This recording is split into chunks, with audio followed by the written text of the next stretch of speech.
दीपिका पदवा कौन किहड़ी है तुहाडा, मैं तो वो भी नहीं जानता। कंगना रनौत तक, सुशांत राजपूत तो लैके कि ये सारे इन्ने इंपॉर्टेंट सी कि इन्हां नूं इन्नी कवरेज दे के किसान बिल्कुल इग्नोर किया नैशनल मीडिया ने। कंगना रनौत वर्गी उठ के ट्वीट कर दी है एक बजुर्ग औरत बारे कि 100 रुपए च मिल जांदियां ने इहो जिहियां औरतां। उस वेले जो कुछ ट्वीट होए ने ਜਾਂ ਦਲਜੀਤ ਦੋਸਾਂਝ तक जो जवाब दिता गया, ये सिर्फ एक नहीं है, ये सच बची ट्रैक्टर तो ट्वीट तक का सफ़र पंजाबियों ने तय किया। एक मेड सफाई कर रही सी जी, तुहाडे सामने तुसीं पुछिआ, वो कहदी जी मैं WhatsApp ते पढ़िआ। यानी जे मेड भी WhatsApp करदियां ने, WhatsApp ते एक दूजे ग्रुप बनाए हुए ने जिथे जिथे काम करदियां ने, इहदा मतलब सोशल मीडिया इस लैवल तक पहुँच गया, सस्ता भी हो गया। पंजाबी च मैनूं चंगा नहीं लगता, पर मैं अंग्रेजी च ਉਹਦਾ नाम दिता। एक एंकर है, एक नहीं दो एंकर ने। जदों तबलीगियां दा होया केस, जदों करोना आउंदा, जिस तरीके नाल वो एंकरिंग करदे सी, जिस तरीके नाल वो हथ मार के टेबल ते ऐसा कैसे हो गया, ये हो गया, वो हो गया, ऐसा कुछ करदे सी, उन्होंने मैं वार्किंग जर्नलिज्म का नाम दिता। उन्होंने च एक अद्धा बंदा तो जेल यात्रा भी कराया। हुण ये जो लोग बैठे ने, ये सभी दलाल हैं। उन्होंने इन्नी शर्म नहीं आती कि तू तो हिमाचल दा है, तैनू पता दलाल लफ्ज साडे लिए कितना बुरा है। पंजाब लई दलाल गाल है, एक वो गालां कढ़ रहे सी। सामना अखबार है बाल ठाकरे दी शिव सैना का, उन्होंने एक एडिटोरियल लिखा पिछले दिनी, वो कहते नरेंद्र मोदी नूं पता ही नहीं सी भी किहदे नाल बाह पै गया।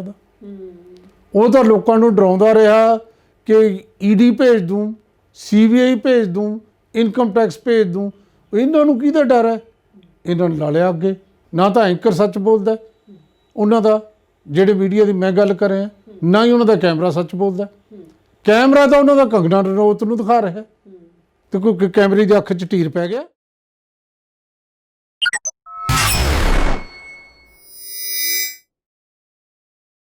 बी सोशल वेख रहे सारे दर्शकों का मैं गुरदीप गरेवाल स्वागत करती हाँ आप सब नूं जी आयां नूं। उम्मीद है तुसी सब ठीक ठाक होवोगे। अज की इस खास मुलाकात दे विच साडे नाल होणगे doctor Harjinderpal Singh Walia. Doctor Harjinder Walia Punjabi university Patiala के पत्रकारी और जनसंचार विभाग के साबका मुखी ने। इस तो इलावा all India media teacher association के प्रेजिडेंट रह चुके हैं और पंजाबी यूनीवर्सिटी पटियाला के IAS कोचिंग सेंटर के भी वो डायरैक्टर रह चुके हैं। सीनियर पत्रकार ने, पिछले 4 दहाकिਆਂ तो पत्रकारी दे विच सरगर्म ने। हाल ही दे विच उन्हां नूं श्रोमणी पंजाबी ਸਾਹਿਤਕ पत्रकारी अवार्ड दे लई चुनिया गया। अज साडे नाल होणगे उन्हां दी इस रीसेंट अचीवमेंट बारे, किसान अंदोलन बारे ਅਤੇ इस किसान अंदोलन दौरान मीडिया की की कारगुजारी रही, पंजाबी पत्रकारी ਅਤੇ नैशनल मीडिया का की रोल रहा जां किहो जिहा रोल उन्हां दा होना चाहिदा सी। इन्हां विषयां ते असीं गलबात करांगे। उन्हां दा स्वागत करदे हां। सत श्री अकाल सर। शुक्रिया जी, शुक्रिया। पहला तो तुहानूं इस अवार्ड के लिए बहुत बहुत मुबारक होण। थैंक यू, मेहरबानी जी। बहुत सारे लोगों के लिए पत्रकारी शब्द तो सारे जाणू होंदे ने, पर ਸਾਹਿਤਕ पत्रकारी उन्हां दे लिए एक नवा शब्द है। तो ये टर्म है कि जे असीं उन्हां नूं समझाउणा होवे कि ਸਾਹਿਤਕ पत्रकारी जां ਸਾਹਿਤ पत्रकारी तो जां पत्रकारी ਸਾਹਿਤ दे नाल एक ही टर्म हैगी आ?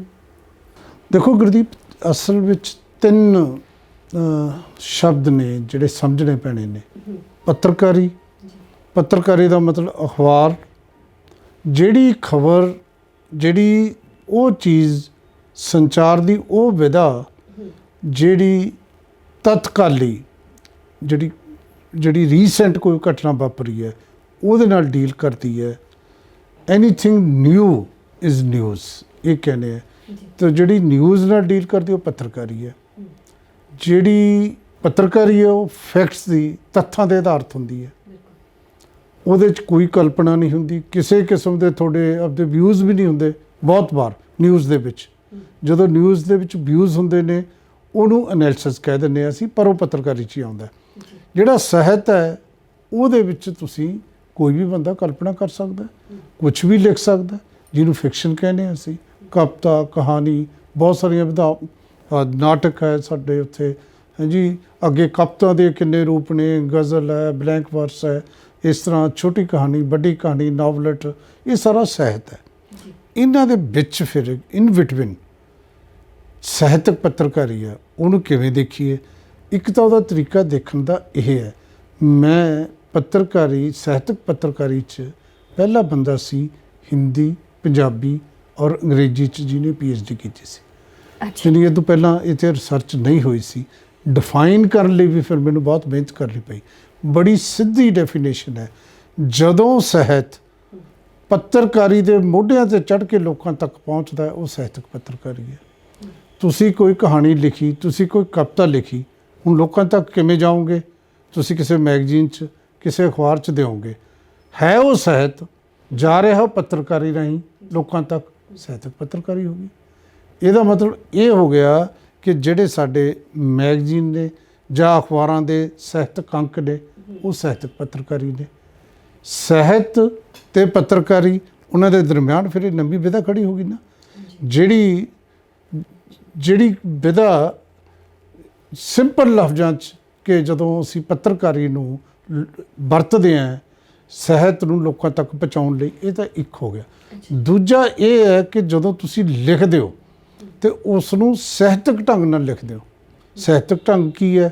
ਪੱਤਰਕਾਰੀ ਹੈ ਜਿਹੜੀ ਬਹੁਤ ਸਿੰਪਲ ਸ਼ਬਦ ਹੁੰਦੇ ਨੇ ਜਿਹੜੇ ਆਮ ਬੰਦੇ ਨੂੰ ਸਮਝ ਆ ਜਾਣ।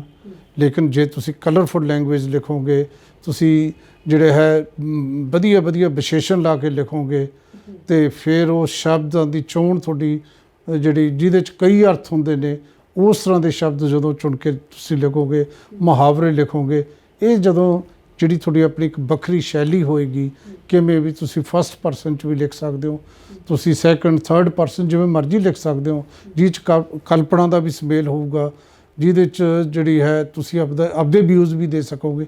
ਇਹ ਸਾਰੀਆਂ ਗੱਲਾਂ 'ਚ ਤੁਸੀਂ ਕਰਦੇ ਹੋ ਤਾਂ ਉਹ ਸਾਹਿਤਕ ਟੱਚ ਉਹਨੂੰ ਮਿਲ ਜਾਂਦਾ, ਉਹਨੂੰ ਸਾਹਿਤਕ ਪੱਤਰਕਾਰੀ ਕਹਿ ਦਿੰਦੇ ਨੇ। ਹੁਣ ਬਹੁਤ ਸਾਰੀਆਂ ਲਿਖਤਾਂ ਜਦੋਂ ਮੈਂ ਲਿਖਦਾ ਸੀ, ਮੇਰਾ ਕਿਤਾਬ ਜਿੱਤ ਦਾ ਮੰਤਰ ਹੈ ਫॉर ਐਗਜ਼ਾਮਪਲ। ਹੁਣ ਜਿੱਤ ਦਾ ਮੰਤਰ ਦੇ ਵਿੱਚ ਮੈਂ ਉਹ ਲੋਕ ਜਿਹੜੇ ਜ਼ੀਰੋ ਤੋਂ ਹੀਰੋ ਬਣਦੇ ਨੇ, ਜਿਹੜੇ ਲੋਕ ਬਹੁਤ ਤਰੱਕੀ ਕਰਦੇ ਨੇ, ਤੇ ਤਰੱਕੀ ਉਹ ਕਿਵੇਂ ਕਰਦੇ ਨੇ, ਤਰੱਕੀ ਕਰਨ ਲਈ ਉਹਨਾਂ ਨੇ ਕਿੰਨੀ ਕੁ ਮਿਹਨਤ ਕੀਤੀ, ਕਿਹੜੇ ਕਿਹੜੇ ਤਰੀਕੇ ਵਰਤੇ, ਉਹਨਾਂ ਦੇ ਵਿੱਚ ਕੋਈ ਸ਼ੇਅਰ ਲਿਖ ਕੇ, ਕੋਈ ਮਤਲਬ ਉਹਨਾਂ ਨੂੰ ਇਸ ਤਰੀਕੇ ਨਾਲ ਪੇਸ਼ ਕਰਨਾ ਕਿ ਉਹ ਹੀਰੋ ਲੱਗਣ ਸਾਹਿਤਕ ਟੱਚ ਦੇ ਕੇ। ਉਹ ਫਿਰ ਨਾ ਤਾਂ ਸਾਹਿਤ ਹੈ, ਨਾ ਉਹ ਪੱਤਰਕਾਰੀ ਹੈ, ਲੇਕਿਨ ਉਹਦੇ ਵਿਚਾਲੇ ਫਿਰ ਜਿਹੜੀ ਅਸੀਂ ਸਾਹਿਤਕ ਪੱਤਰਕਾਰੀ ਦੀ ਵਿਧਾ ਰੱਖ ਲਈ, ਉਹ ਹੁੰਦੀ ਹੈ। ਤਾਂ ਜਦੋਂ ਫਿਰ ਕਿਤਾਬ ਦਾ ਰੂਪ ਲੈ ਲੈਂਦੇ ਨੇ ਤਾਂ ਫਿਰ ਉਹ ਜਿਹੜਾ ਹੈ ਸਾਹਿਤਕ ਬਣ ਜਾਂਦੇ ਨੇ। ਜਿਹੜੀ ਸਾਹਿਤਕ ਪੱਤਰਕਾਰੀ ਦੀ ਕੋਈ ਵੀ ਲਿਖਤ ਹੈ, ਜਦੋਂ ਉਹ ਬੁੱਕ ਫਾਰਮ 'ਚ ਆ ਜਾਂਦੀ ਹੈ ਤਾਂ ਉਹ ਫਿਰ ਜਿਹੜਾ ਹੈ ਸਾਹਿਤ ਬਣ ਜਾਂਦੀ ਹੈ। ਜਦੋਂ ਉਹਨੂੰ ਅਖਬਾਰਾਂ 'ਚ ਪੜ੍ਹਦੇ ਹੋ, ਸਾਹਿਤਕ ਪੱਤਰਕਾਰੀ ਹੈ।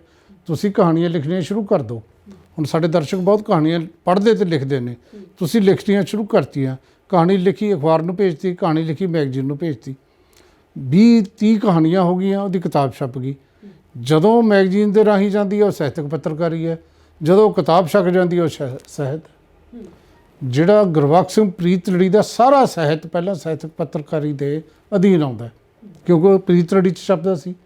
ਠੀਕ ਹੈ, ਜਦੋਂ ਫਿਰ ਉਹ ਕਿਤਾਬਾਂ 'ਚ ਆ ਗਿਆ ਤਾਂ ਉਹ ਈਵਨ ਜੀਤਾਂ ਦੇ ਨਾਂ ਚਿੱਠੀਆਂ ਵੀ ਜਿਹੜੇ ਸਾਹਿਤ ਬਣ ਗਈਆਂ, ਆਪਦੀ ਵਾਈਫ ਨੂੰ ਲਿਖੀਆਂ ਹੋਈਆਂ ਚਿੱਠੀਆਂ ਵੀ ਸਾਹਿਤ ਦੀ ਵਿਧਾ ਬਣ ਗਈਆਂ।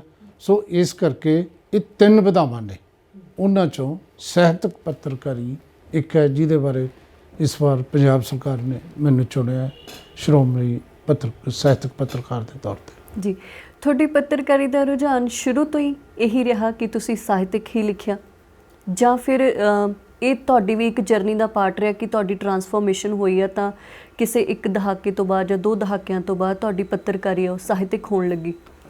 ਮੈਨੂੰ ਇਉਂ ਲੱਗਦਾ ਹੈ ਗੁਰਦੀਪ ਕਿ ਇੱਕ ਤੁਹਾਡੇ ਅੰਦਰ ਸ਼ਾਇਦ ਕੁਛ ਗੱਲ ਐਸੀ ਪਈ ਹੁੰਦੀ ਹੈ, ਅਤੇ ਉਹ ਫਿਰ ਦੇਖਿਆ ਜਦੋਂ ਕਈ ਵਾਰੀ ਤੁਸੀਂ ਨਹੀਂ ਨੋਟ ਕੀਤਾ, ਉਹ ਇੱਕ ਬੰਦਾ ਵਧੀਆ ਕਵਿਤਾ ਵੀ ਲਿਖਦਾ ਹੈ, ਉਹਦਾ ਬਰਸ਼ ਵੀ ਚੱਲਦਾ ਹੈ, ਵਧੀਆ ਪੇਂਟਿੰਗ ਵੀ ਕਰ ਲੈਂਦਾ ਹੈ, ਵਧੀਆ ਗਾ ਵੀ ਲੈਂਦਾ ਹੈ, ਅਤੇ ਅੰਦਰ ਕੋਈ ਐਸੀ ਕ੍ਰੀਏਟੀਵਿਟੀ ਹੁੰਦੀ ਹੈ ਜਿਹੜੀ ਉਹ ਬਾਹਰ ਨਿਕਲਦੀ ਹੁੰਦੀ ਹੈ, ਅਲੱਗ-ਅਲੱਗ ਤਰੀਕਿਆਂ ਨਾਲ ਨਿਕਲਦੀ ਹੈ। ਫਿਰ ਕਈ ਵਾਰੀ ਇੱਕੋ ਤਰੀਕਾ ਉਹਨੂੰ ਮਿਲ ਜਾਂਦਾ ਹੈ, ਜਿਵੇਂ ਹੁਣ ਪਾਤਰ ਸਾਹਿਬ ਵਾਰਤਕ ਵੀ ਵਧੀਆ ਲਿਖ ਲੈਂਦੇ ਨੇ, ਸੁਰਜੀਤ ਪਾਤਰ, ਲੇਕਿਨ ਗਜ਼ਲ ਇੰਨੀ ਵਧੀਆ ਲਿਖਦੇ ਨੇ, ਉਹਨਾਂ ਨੇ ਗਜ਼ਲ ਵੱਲ ਧਿਆਨ ਦੇਣਾ ਸ਼ੁਰੂ ਕਰਤਾ। ਇਹਦਾ ਮਤਲਬ ਇਹ ਨਹੀਂ ਕਿ ਜੇ ਸੁਰਜੀਤ ਪਾਤਰ ਜੇ ਵਾਰਤਕ ਲਿਖਦਾ ਤਾਂ ਮੈਂ ਬਹੁਤ ਸਾਰੇ ਉਹਨਾਂ ਦੇ ਲੇਖ ਪੜ੍ਹੇ ਨੇ, ਉਹ ਬਹੁਤ ਵਧੀਆ ਨੇ, ਪਰ ਕਿਉਂਕਿ ਉਹਨਾਂ ਨੂੰ ਲੱਗਿਆ ਕਿ ਮੈਨੂੰ ਗਜ਼ਲ ਅੱਛੀ ਲੱਗੀ, ਉਹ ਗਜ਼ਲ ਵੱਲ ਨੂੰ ਹੋ ਗਏ। ਇਸ ਤਰ੍ਹਾਂ ਕੀ ਹੁੰਦਾ ਹੈ ਕਿ ਮੈਂ ਪੱਤਰਕਾਰੀ ਸ਼ੁਰੂ ਕੀਤੀ ਜੀ। ਪੱਤਰਕਾਰੀ ਇਹ ਵੀ ਇੱਕ ਬੜੇ ਇੰਟਰਸਟਿੰਗ ਹੈ ਕਿ ਤੁਸੀਂ ਕਿਸ ਤਰ੍ਹਾਂ ਸ਼ੁਰੂ ਹੁੰਦਾ ਕੰਮ। ਮੈਂ ਤਾਂ ਤੁਹਾਨੂੰ ਨਹੀਂ ਪਤਾ 54 98 ਵੀ ਹੁੰਦੀ ਸੀ ਕਿਸੇ ਜ਼ਮਾਨੇ 'ਚ। ਮੈਂ ਅਹਿਮਦਗੜ੍ਹ ਮੰਡੀ 'ਚ ਅਸੀਂ ਰਹਿੰਦੇ ਸੀ ਅਤੇ ਮੈਂ ਇੱਕ ਦਿਨ 54 ਲੈ ਕੇ, 54 ਮਤਲਬ 25 ਪੈਸੇ ਲੈ ਕੇ ਪਤੰਗ ਲੈਣ ਗਿਆ। 8ਵੀਂ ਦੀਆਂ ਛੁੱਟੀਆਂ ਸੀ, 8ਵੀਂ ਦੇ ਪੇਪਰ ਹੋ ਕੇ ਹਟੇ ਸੀ, ਸ਼ਾਇਦ 7ਵੀਂ ਦੇ ਪੇਪਰ ਸੀ, 8ਵੀਂ ਚੜ੍ਹਨਾ ਸੀ। ਅਤੇ ਉਹ ਉੱਥੇ ਕਿਤਾਬਾਂ ਕੋਈ ਦੇਣ ਆ ਗਿਆ ਉਹਨੂੰ, ਜਿਹੜੇ ਦੁਕਾਨਦਾਰ ਨੂੰ। ਮੈਂ ਉਹਨੂੰ ਕਿਹਾ ਮਾਸੜ ਇਹ ਆਹ ਲੈ 54 ਲੈ ਲੈ, ਬੱਚੇ ਨੂੰ ਕੀ ਪਤਾ ਹੈ ਵੀ ਆਹ ਮੈਨੂੰ ਆਹ ਕਿਤਾਬ ਦੇ ਦੇ। ਉਹ ਕਹਿੰਦੇ ਤੂੰ ਕੀ ਕਰੇਗਾ? ਮੈਂ ਕਿਹਾ ਮੈਂ ਪੜ੍ਹ ਕੇ ਦੇਖੂ ਕੀ ਹੁੰਦਾ ਇਹਦੇ 'ਚ। ਅੱਛਾ। ਅਤੇ ਉਹਨੇ ਰੱਦੀ 'ਚ ਖਰੀਦੀਆਂ ਹੋਈ ਸੀ। ਉਹ ਕਹਿੰਦਾ ਜੇ ਤੂੰ ਪੜ੍ਹਨੀ ਹੈ ਤੂੰ ਲੈ ਜਾ। ਮੈਂ ਉਹ ਲੈ ਕੇ ਆਇਆ ਅਤੇ ਨਿਕਲਿਆ ਉਹ ਪਵਿੱਤਰ ਪਾਪੀ ਨਾਨਕ ਸਿੰਘ ਦਾ ਜੀ, ਜਿਹੜਾ ਮੈਨੂੰ ਤਾਂ ਪਤਾ ਹੀ ਨਹੀਂ ਵੀ ਇਹ ਨਾਵਲ ਹੈ ਕੀ ਹੈ। ਇਹ ਤਾਂ ਖਾਣਾ ਪੀਣਾ ਜਿਵੇਂ ਜੋੜ ਜੋੜ ਕੇ ਪੜ੍ਹ ਸਕਦਾ ਬੱਚਾ। ਫਿਰ ਮੈਂ ਉਹਦੇ ਕੋਲ ਜਿਹੜੇ ਵੀ ਉਹਦੇ ਕੋਲ ਪੈਸੇ ਸਾਰੀਆਂ ਕਿਤਾਬਾਂ ਉਹਨੇ ਮੈਨੂੰ ਦੇਤੀਆਂ। ਮੈਂ ਤਾਂ 10ਵੀਂ 11ਵੀਂ ਤੱਕ ਰਾਤ ਬਾਕੀ ਹੈ, ਪਵਿੱਤਰ ਪਾਪੀ, ਮਤਲਬ ਜਸਵੰਤ ਸਿੰਘ ਕਮਲ ਔਰ ਨਾਨਕ ਸਿੰਘ ਲਗਭਗ ਸਾਰਾ ਪੜ੍ਹਤਾ। ਅੱਛਾ। ਮੈਨੂੰ ਲੱਗਿਆ ਕਿ ਮੈਂ ਲਿਖਾਂ ਵੀ। ਮੈਂ ਲਿਖਣਾ ਸ਼ੁਰੂ ਕਰਤਾ। ਹੁਣ ਛਪੇ ਕੁਛ ਨਾ, ਹੁਣ 10ਵੀਂ ਦੇ ਬੱਚੇ ਦਾ ਕੀ ਛਪਦਾ। ਫਿਰ ਮੇਰੀ ਜਦੋਂ ਮੈਂ 11ਵੀਂ ਜਾਂ 12ਵੀਂ 'ਚ ਸੀ, ਉਹਨਾਂ ਦਿਨਾਂ 'ਚ ਹਰ ਸੈਕੰਡਰੀ ਹੁੰਦੀ ਸੀ, ਮੇਰੀ ਪਹਿਲੀ ਰਚਨਾ ਛਪੀ ਸੀ ਨਵਾਂ ਜਵਾਨਾ 'ਚ। ਅੱਛਾ ਜੀ। ਅਤੇ ਨਵਾਂ ਜਵਾਨਾ ਉਹਨੇ ਮੈਨੂੰ ਹੌਸਲਾ ਦਿੱਤਾ। ਮੈਂ ਪੱਤਰਕਾਰੀ ਸ਼ੁਰੂ ਕਰਤੀ। ਪੰਜਾਬੀ ਟ੍ਰਿਬਿਊਨ 78 ਸ਼ੁਰੂ ਹੋਇਆ, ਮੈਂ ਪੱਤਰਕਾਰ ਬਣ ਗਿਆ। ਉੱਧਰੋਂ ਮੈਂ ਡਿਗਰੀ ਕਰਨ ਲੱਗ ਗਿਆ ਪੱਤਰਕਾਰੀ, ਇੱਧਰੋਂ ਮੈਂ ਖਬਰ ਕਰਨ ਲੱਗ ਗਿਆ ਅਖਬਾਰ। ਇਹਦਾ ਮਤਲਬ ਮੇਰਾ ਤਾਂ ਪੱਤਰਕਾਰੀ ਤੋਂ ਸ਼ੁਰੂ ਹੋਇਆ ਕੰਮ ਨਾ। ਉਦੋਂ ਸਾਹਿਤਕ ਪੱਤਰਕਾਰੀ ਨਹੀਂ ਸੀ। ਪਰ ਜਦੋਂ ਮੈਂ ਪੱਤਰਕਾਰੀ ਪੜ੍ਹ ਰਿਹਾ ਸੀ ਪੰਜਾਬੀ ਯੂਨੀਵਰਸਿਟੀ ਪਟਿਆਲਾ 'ਚ, ਜੂਨ 79 'ਚ ਮੈਂ ਆਪਣਾ ਮੈਗਜ਼ੀਨ ਸ਼ੁਰੂ ਕੀਤਾ। ਉਹਦਾ ਨਾਮ ਮੰਚ ਸੀ ਜੀ। ਮੰਚ ਮੈਗਜ਼ੀਨ, ਮੈਂ ਸਾਹਿਤਕ ਮੈਗਜ਼ੀਨ ਮਾਸਕ ਪੱਤਰ ਉਹ ਰਜਿਸਟਰ ਕਰਾ ਕੇ ਉਹਨਾਂ ਦਿਨਾਂ 'ਚ, ਹੁਣ ਵੀ ਦਿੱਲੀ ਹੁੰਦਾ, ਰਜਿਸਟਰ ਕਰਾਇਆ, ਸ਼ੁਰੂ ਕਰ ਲਿਆ। ਉੱਧਰੋਂ ਮੈਂ ਪੜ੍ਹ ਰਿਹਾ, ਉੱਧਰੋਂ ਅਖਬਾਰ ਕੱਢ ਰਹੇ ਜਾਂ ਮੰਚ ਕੱਢ ਰਹੇ। ਫਿਰ ਮੈਂ MSc ਕਰਨ PAU ਚਲਿਆ ਗਿਆ। ਉੱਥੇ ਡਾਕਟਰ SS ਦਸਾਂਝ ਉਹਨਾਂ ਦਾ ਵੀ ਹੁੰਦਾ ਸੀ ਲੋਕ ਹੱਕ, ਮੇਰਾ ਵੀ ਅਖਬਾਰ ਹੁੰਦਾ ਸੀ। ਈਵਨ ਉਦੋਂ ਪਹਿਲਾਂ ਜਦੋਂ ਮੈਂ BA 'ਚ ਪੜ੍ਹਦਾ ਸੀ, ਉਦੋਂ ਕੁਛ ਦੋਸਤਾਂ ਨਾਲ ਰਲ ਕੇ ਅਸੀਂ ਪਰਿੰਦਾ ਨਾਂ ਦਾ ਮੈਗਜ਼ੀਨ ਚਲਾਇਆ ਸੀ, 2 ਮਾਸਕ। ਹੁਣ ਫਿਰ ਮੈਂ ਪੱਤਰਕਾਰੀ ਤੋਂ ਸਾਹਿਤਕ ਪੱਤਰਕਾਰੀ 'ਚ ਆ ਗਿਆ। ਜਦੋਂ ਮੈਂ ਮੈਗਜ਼ੀਨ ਚਲਾਉਣ ਲੱਗ ਗਿਆ, ਉਹ ਸਾਹਿਤਕ ਪੱਤਰਕਾਰੀ ਹੋ ਗਈ। 5 ਸਾਲ ਮੈਂ 81 'ਚ ਪੜ੍ਹ ਕੇ ਪੜ੍ਹਾਉਣ ਲੱਗ ਗਿਆ, ਲੇਕਿਨ ਪੱਤਰਕਾਰੀ ਮੇਰੀ ਚੱਲਦੀ ਰਹੀ। ਜਦੋਂ ਮੈਂ ਰੈਗੂਲਰ ਹੋ ਗਿਆ 81 'ਚ, 85 'ਚ, ਉਦੋਂ ਫਿਰ ਮੈਨੂੰ ਬੰਦ ਕਰਨਾ ਪਿਆ ਮੰਚ। ਸੋ ਇਹਦਾ ਮਤਲਬ ਕਿ ਪੱਤਰਕਾਰੀ ਤੋਂ ਸ਼ੁਰੂ ਕੀਤਾ, ਸਾਹਿਤਕ ਪੱਤਰਕਾਰ ਗੇੜਾ ਆ ਗਿਆ ਮੇਰਾ, ਸਾਹਿਤਕ ਪੱਤਰ ਕਰਨ ਲੱਗ ਗਿਆ। ਫਿਰ ਗੁਰਦੀਪ ਜੀ ਜ਼ਰੂਰੀ ਹੋ ਗਿਆ ਜਦੋਂ ਯੂਨੀਵਰਸਿਟੀ 'ਚ ਆ ਗਿਆ PhD ਕਰਨੀ, ਨਹੀਂ ਪ੍ਰਮੋਸ਼ਨ ਨਹੀਂ ਹੁੰਦੀ। ਫਿਰ ਮੈਂ PhD ਦੇ ਵਿੱਚ ਵੀ ਇਹੀ ਵਿਧਾ ਚੁਣੀ। ਮੈਂ ਸਾਹਿਤਕ ਪੱਤਰਕਾਰੀ ਤੇ PhD ਸ਼ੁਰੂ ਕੀਤੀ ਗੁਰੂ ਨਾਨਕ ਦੇਵ ਯੂਨੀਵਰਸਿਟੀ ਦੇ ਵਿੱਚ, ਜਿਹੜੇ vice chancellor doctor SP Singh ਸੀ ਉਹਨਾਂ ਦੇ ਅੰਡਰ। ਅਤੇ ਉਦੋਂ ਉਹ ਵਾਈਸ ਚਾਂਸਲਰ ਨਹੀਂ ਬਣੇ ਸੀ, ਪੰਜਾਬੀ ਵਿਭਾਗ ਸੀ, ਲੇਕਿਨ ਮੈਂ PhD ਸ਼ੁਰੂ ਕੀਤੀ। PhD ਦੇ ਦੌਰਾਨ ਹੋਰ ਮੈਨੂੰ ਸਮਝ ਆਈ ਕਿ ਅਸਲ ਵਿੱਚ ਸਾਹਿਤਕ ਪੱਤਰਕਾਰੀ ਬਹੁਤ ਵਧੀਆ ਜਿਹੜਾ ਹੈ ਫੀਲਡ ਹੈ। ਔਰ ਉਹ ਕਰਨਾ ਸ਼ੁਰੂ ਕਰਕੇ ਜਦੋਂ ਮੈਂ ਸਾਹਿਤਕ ਪੱਤਰਕਾਰੀ 'ਤੇ PhD ਕਰ ਰਿਹਾ ਸੀ, ਅਤੇ ਮੈਂ ਸਾਹਿਤਕ ਜਿਹੜੇ ਆਰਟੀਕਲ ਲਿਖਣੇ ਸ਼ੁਰੂ ਕਰਤੇ। ਤੋ ਇਹਦੇ ਨਾਲ ਮੇਰਾ ਸਾਹਿਤ ਨਾਲ ਵਾਹ ਹੋ ਗਿਆ। ਫਿਰ ਮੈਨੂੰ ਸੱਦੇ ਅਖਬਾਰਾਂ ਵੱਲੋਂ ਕਿ ਤੁਸੀਂ ਸਾਡੇ ਲਈ ਲਿਖੋ। ਫਿਰ ਇੱਕ ਅਖਬਾਰ ਜਿਹੜਾ ਮੇਰੇ ਨਾਲ ਹੀ ਸੰਪਰਕ ਮੈਗਜ਼ੀਨ ਕੱਢਦਾ ਸੀ, ਉਹਨਾਂ ਨੇ ਕੈਨੇਡਾ ਦੇ ਟੋਰਾਂਟੋ ਤੋਂ, ਮਿਸੀਸਾਗਾ ਤੋਂ ਅਜੀਤ ਵੀਕਲੀ ਸ਼ੁਰੂ ਕੀਤਾ। ਮੈਂ ਉੱਥੇ ਕਾਲਮ ਸ਼ੁਰੂ ਕੀਤਾ, ਹਾਸ਼ੀਏ ਦੇ ਆਰ ਪਾਰ ਜੀ। ਉਹ ਜਿਹੜਾ ਕਾਲਮ ਸੀ, ਮੈਂ ਉਹ ਵੀਕਲੀ ਕਾਲਮ ਸੀ, ਮੈਂ ਲਿਖਦਾ ਸੀ। ਉਹ ਜਿਹੜਾ ਕਾਲਮ ਦੇ ਜਿਹੜੀਆਂ ਲਿਖਤਾਂ ਸੀ, ਉਹਨਾਂ 'ਚ 94 ਲਿਖਤਾਂ ਅਤੇ ਕਿਤਾਬਾਂ ਛਪਣ ਲੱਗ ਗਈਆਂ। ਉਹਦੇ 'ਚ ਮੇਰੀ ਕੈਨੇਡਾ ਯਾਤਰਾ ਛਪੀ, ਜਦੋਂ ਕਾਨਫਰੰਸ ਕਰਾਈ ਉਹਦੀ ਯਾਤਰਾ। ਫਿਰ ਉਹਦੇ 'ਚ ਹੀ ਚਿੱਤ ਦਾ ਮੰਤਰ, ਉਹਦੇ 'ਚ ਹੀ ਹੋਰ ਕਿਤਾਬਾਂ। ਇਸ ਤਰ੍ਹਾਂ ਮੈਂ ਪੱਤਰਕਾਰੀ ਅਤੇ ਸਾਹਿਤ ਦੋਨੇ ਨਾਲ ਨਾਲ ਮੇਰੇ ਚੱਲਦੇ ਰਹੇ। ਆਸਟ੍ਰੇਲੀਆ ਗਿਆ, ਉੱਥੋਂ ਦੇ, ਹਾਲਾਂਕਿ ਉਹ ਮੈਂ ਆਸਟ੍ਰੇਲੀਆ ਦਾ ਯਾਤਰੀਨਾਮਾ ਕਿਤਾਬ ਰੂਪ 'ਚ ਨਹੀਂ ਲੈ ਕੇ ਆਇਆ, ਪੰਜਾਬੀ ਟ੍ਰਿਬਿਊਨ 'ਚ ਛਪਿਆ। ਫਿਰ ਮੈਂ ਪੰਜਾਬੀ ਟ੍ਰਿਬਿਊਨ 'ਚ ਰੈਗੂਲਰ ਲਿਖਣ ਲੱਗ ਗਿਆ। ਇਸ ਤਰ੍ਹਾਂ ਮੈਂ ਸ਼ਾਇਦ ਮੈਂ ਹੁਣ ਪਿਛਲੇ ਸਾਲ ਕੈਨੇਡਾ ਜਾਣਾ ਪਿਆ, ਉਦੋਂ ਮੈਨੂੰ ਮੇਰਾ ਡੇਲੀ ਕਾਲਮ ਬੰਦ ਹੋਇਆ। ਨਹੀਂ ਸ਼ਾਇਦ ਮੈਂ ਇਕੱਲਾ ਹੀ ਬੰਦਾ ਹੋਵਾਂ ਇਹਨਾਂ ਦਿਨਾਂ 'ਚ ਜਿਹੜਾ 2.5-3 ਸਾਲ ਬਿਨਾਂ ਬ੍ਰੇਕ ਡੇਲੀ ਇੱਕ ਕਾਲਮ ਜਿਹੜਾ ਹੈ ਮੇਰਾ ਚੱਲਦਾ ਸੀ ਚੜ੍ਹਦੀ ਕਲਾ ਦੇ ਵਿੱਚ ਜੀ। ਐਵਰੀ ਡੇ ਇੱਕ ਮੈਂ ਕਾਲਮ, ਇੱਕ ਆਰਟੀਕਲ ਲਿਖਦਾ ਸੀ।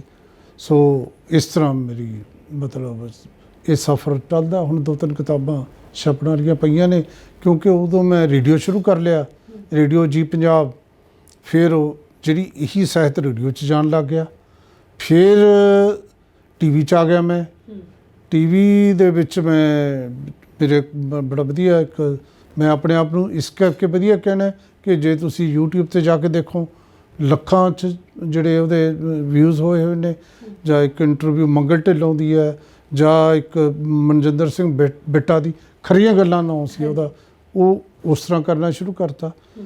ਫਿਰ ਮੈਂ ਕਿਉਂਕਿ ਪੱਤਰਕਾਰੀ ਪੜ੍ਹਾਉਂਦਾ ਸੀ, ਪੱਤਰਕਾਰੀ ਦਾ ਮੁਖੀ ਸੀ, ਉੱਥੇ ਅਸੀਂ ਅਖਬਾਰ ਵੀ ਪੜ੍ਹਾਉਣੇ ਆ, ਉੱਥੇ ਅਸੀਂ ਰੇਡੀਓ ਵੀ ਪੜ੍ਹਾਉਣੇ ਆ, ਉੱਥੇ ਅਸੀਂ ਟੀਵੀ ਵੀ ਪੜ੍ਹਾਉਣੇ ਆ। ਤਾਂ ਮੈਂ ਕੀ ਕੀਤਾ, ਪੜ੍ਹਾਉਣ ਦੇ ਨਾਲ ਨਾਲ ਇਹਨੂੰ ਪ੍ਰੈਕਟੀਕਲ ਕਰਨ ਲੱਗ ਗਿਆ। ਅਤੇ ਮੈਂ ਕੈਨੇਡਾ ਦੇ 2-3 ਵੈਨਕੂਵਰ ਤੋਂ ਅਤੇ ਟੋਰਾਂਟੋ ਤੋਂ ਜਿਹੜੇ ਰੇਡੀਓ ਨੇ ਉਹਨਾਂ ਨਾਲ ਮੈਂ ਜਿਹੜਾ ਹੈ ਆਪਣਾ ਖਬਰਾਂ ਦੇਣ ਲੱਗ ਗਿਆ। ਜਿਹਦੀ ਰੇਡੀਓ ਵੀ ਚੱਲ ਰਿਹਾ ਸੀ, ਟੀਵੀ ਵੀ ਚੱਲ ਰਿਹਾ ਸੀ, ਔਰ ਮੇਰੀ ਜਿਹੜੀਆਂ ਲਿਖਤਾਂ ਵੀ ਚੱਲ ਰਹੀਆਂ ਸੀ। ਇਉਂ ਪੱਤਰਕਾਰੀ ਮਤਲਬ ਜ਼ਿੰਦਗੀ ਇਉਂ ਲੱਗੀ ਕਿ ਜੋ ਪੱਤਰਕਾਰੀ ਦੇ ਨਾਂ ਹੁੰਦੀ ਹੈ, ਲੱਗੇ ਹੋਏ ਆ। ਹਾਲੇ ਵੀ ਮੇਰੇ ਇਹਨਾਂ ਦਿਨਾਂ 'ਚ ਵੀ ਪਿਛਲੇ ਮੈਂ 31 ਦਸੰਬਰ 2017 ਨੂੰ ਰਿਟਾਇਰ ਹੋਇਆ ਜੀ। ਸੇਵਾ ਮੁਕਤ ਹੋਣ ਤੋਂ ਪਹਿਲਾਂ ਮੈਨੂੰ ਚੜ੍ਹਦੀ ਕਲਾ ਟਾਈਮ ਟੀਵੀ ਨੇ ਅੰਗੇਜ ਕਰ ਲਿਆ। ਉਸ ਦਿਨ ਤੋਂ ਲੈ ਕੇ ਖਬਰ 'ਤੇ ਨਜ਼ਰ ਹਰਜਿੰਦਰ ਵਾਲੀਆ ਸ਼ੋਅ ਸਵੇਰੇ ਚੱਲਦਾ ਜੀ, ਔਰ ਉਸ ਤੋਂ ਬਾਅਦ ਜਿਹੜਾ ਮੇਰਾ ਦੂਸਰਾ ਪ੍ਰੋਗਰਾਮ ਹੈ ਚਰਚਾ ਡਿਸਕਸ਼ਨ ਦਾ, ਉਹ ਚੱਲਦਾ। ਇਨ ਬਿਟਵੀਨ ਜਿਵੇਂ ਤੁਸੀਂ ਮੈਨੂੰ ਕਰ ਰਹੇ ਹੋ ਵਿਸ਼ੇਸ਼ ਮੁਲਾਕਾਤ, ਮੇਰਾ ਇੱਕ ਵਿਸ਼ੇਸ਼ ਮੁਲਾਕਾਤ ਪ੍ਰੋਗਰਾਮ ਹੈ। ਖਰੀਆਂ ਗੱਲਾਂ ਵੀ ਹੈ, ਜੇ ਕੋਈ ਫਸ ਜੇ। ਅੱਜ ਕੱਲ੍ਹ ਆਉਂਦੇ ਨਹੀਂ ਲੀਡਰ, ਡਰਨ ਲੱਗ ਗਏ, ਕਿਉਂਕਿ ਖਰੀਆਂ ਗੱਲਾਂ ਜਵਾਬ ਕੌਣ ਦੇਣ, ਹਰ ਨੇ ਗਲਤੀ ਕੀਤੀ ਹੋਈ ਹੈ, ਉਹ ਐਕਸਪੋਜ਼ ਹੁੰਦਾ ਦੁਨੀਆ ਦੇ ਸਾਹਮਣੇ। ਇਸ ਕਰਕੇ ਉਹ ਪ੍ਰੋਗਰਾਮ 'ਚ ਘੱਟ ਆਉਂਦੇ ਨੇ। ਅਤੇ ਉਹ ਮੇਰਾ ਚੱਲ ਰਿਹਾ। ਮੈਂ ਤਾਂ ਕਦੇ ਕੋਈ ਛੁੱਟੀ ਨਹੀਂ ਕਰਦਾ, ਨਾ ਕੋਈ ਸੰਡੇ ਨੂੰ ਛੁੱਟੀ, ਨਾ ਸੈਟਰਡੇ ਨੂੰ, ਬਸ ਸਵੇਰ ਤੋਂ ਲੈ ਕੇ ਸ਼ਾਮ ਤੱਕ।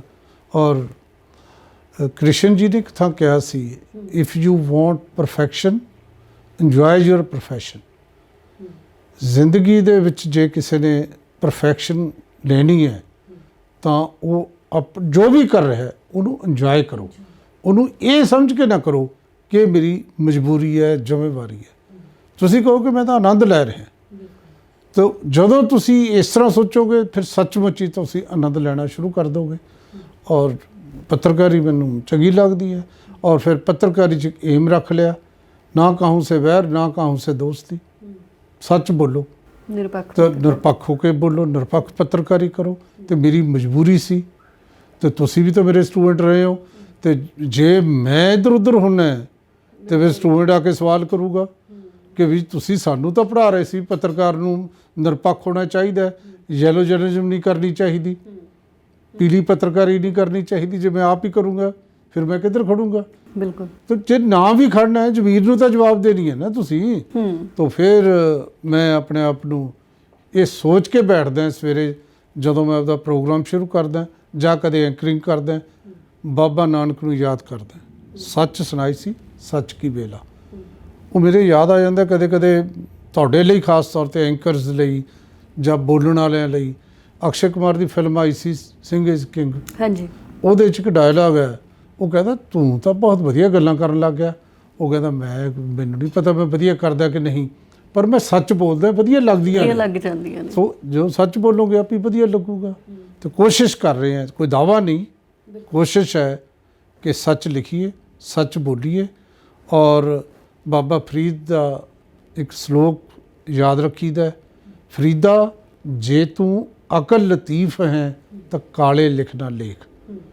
ਜਿਹੜੇ ਬੰਦੇ ਨੂੰ ਤੁਹਾਨੂੰ ਤੌਫੀਕ ਦਿੱਤੀ ਹੈ ਰੱਬ ਨੇ, ਖੁਦਾ ਨੇ, ਤਾਂ ਕਿਉਂ ਨੈਗੇਟਿਵ ਕਰਨਾ? ਕੋਈ ਨੈਗੇਟਿਵ ਜਰਨਲਿਜ਼ਮ ਨਹੀਂ। ਕਿਸਾਨਾਂ ਦੀ ਮੂਵਮੈਂਟ ਚੱਲਦੀ ਹੈ।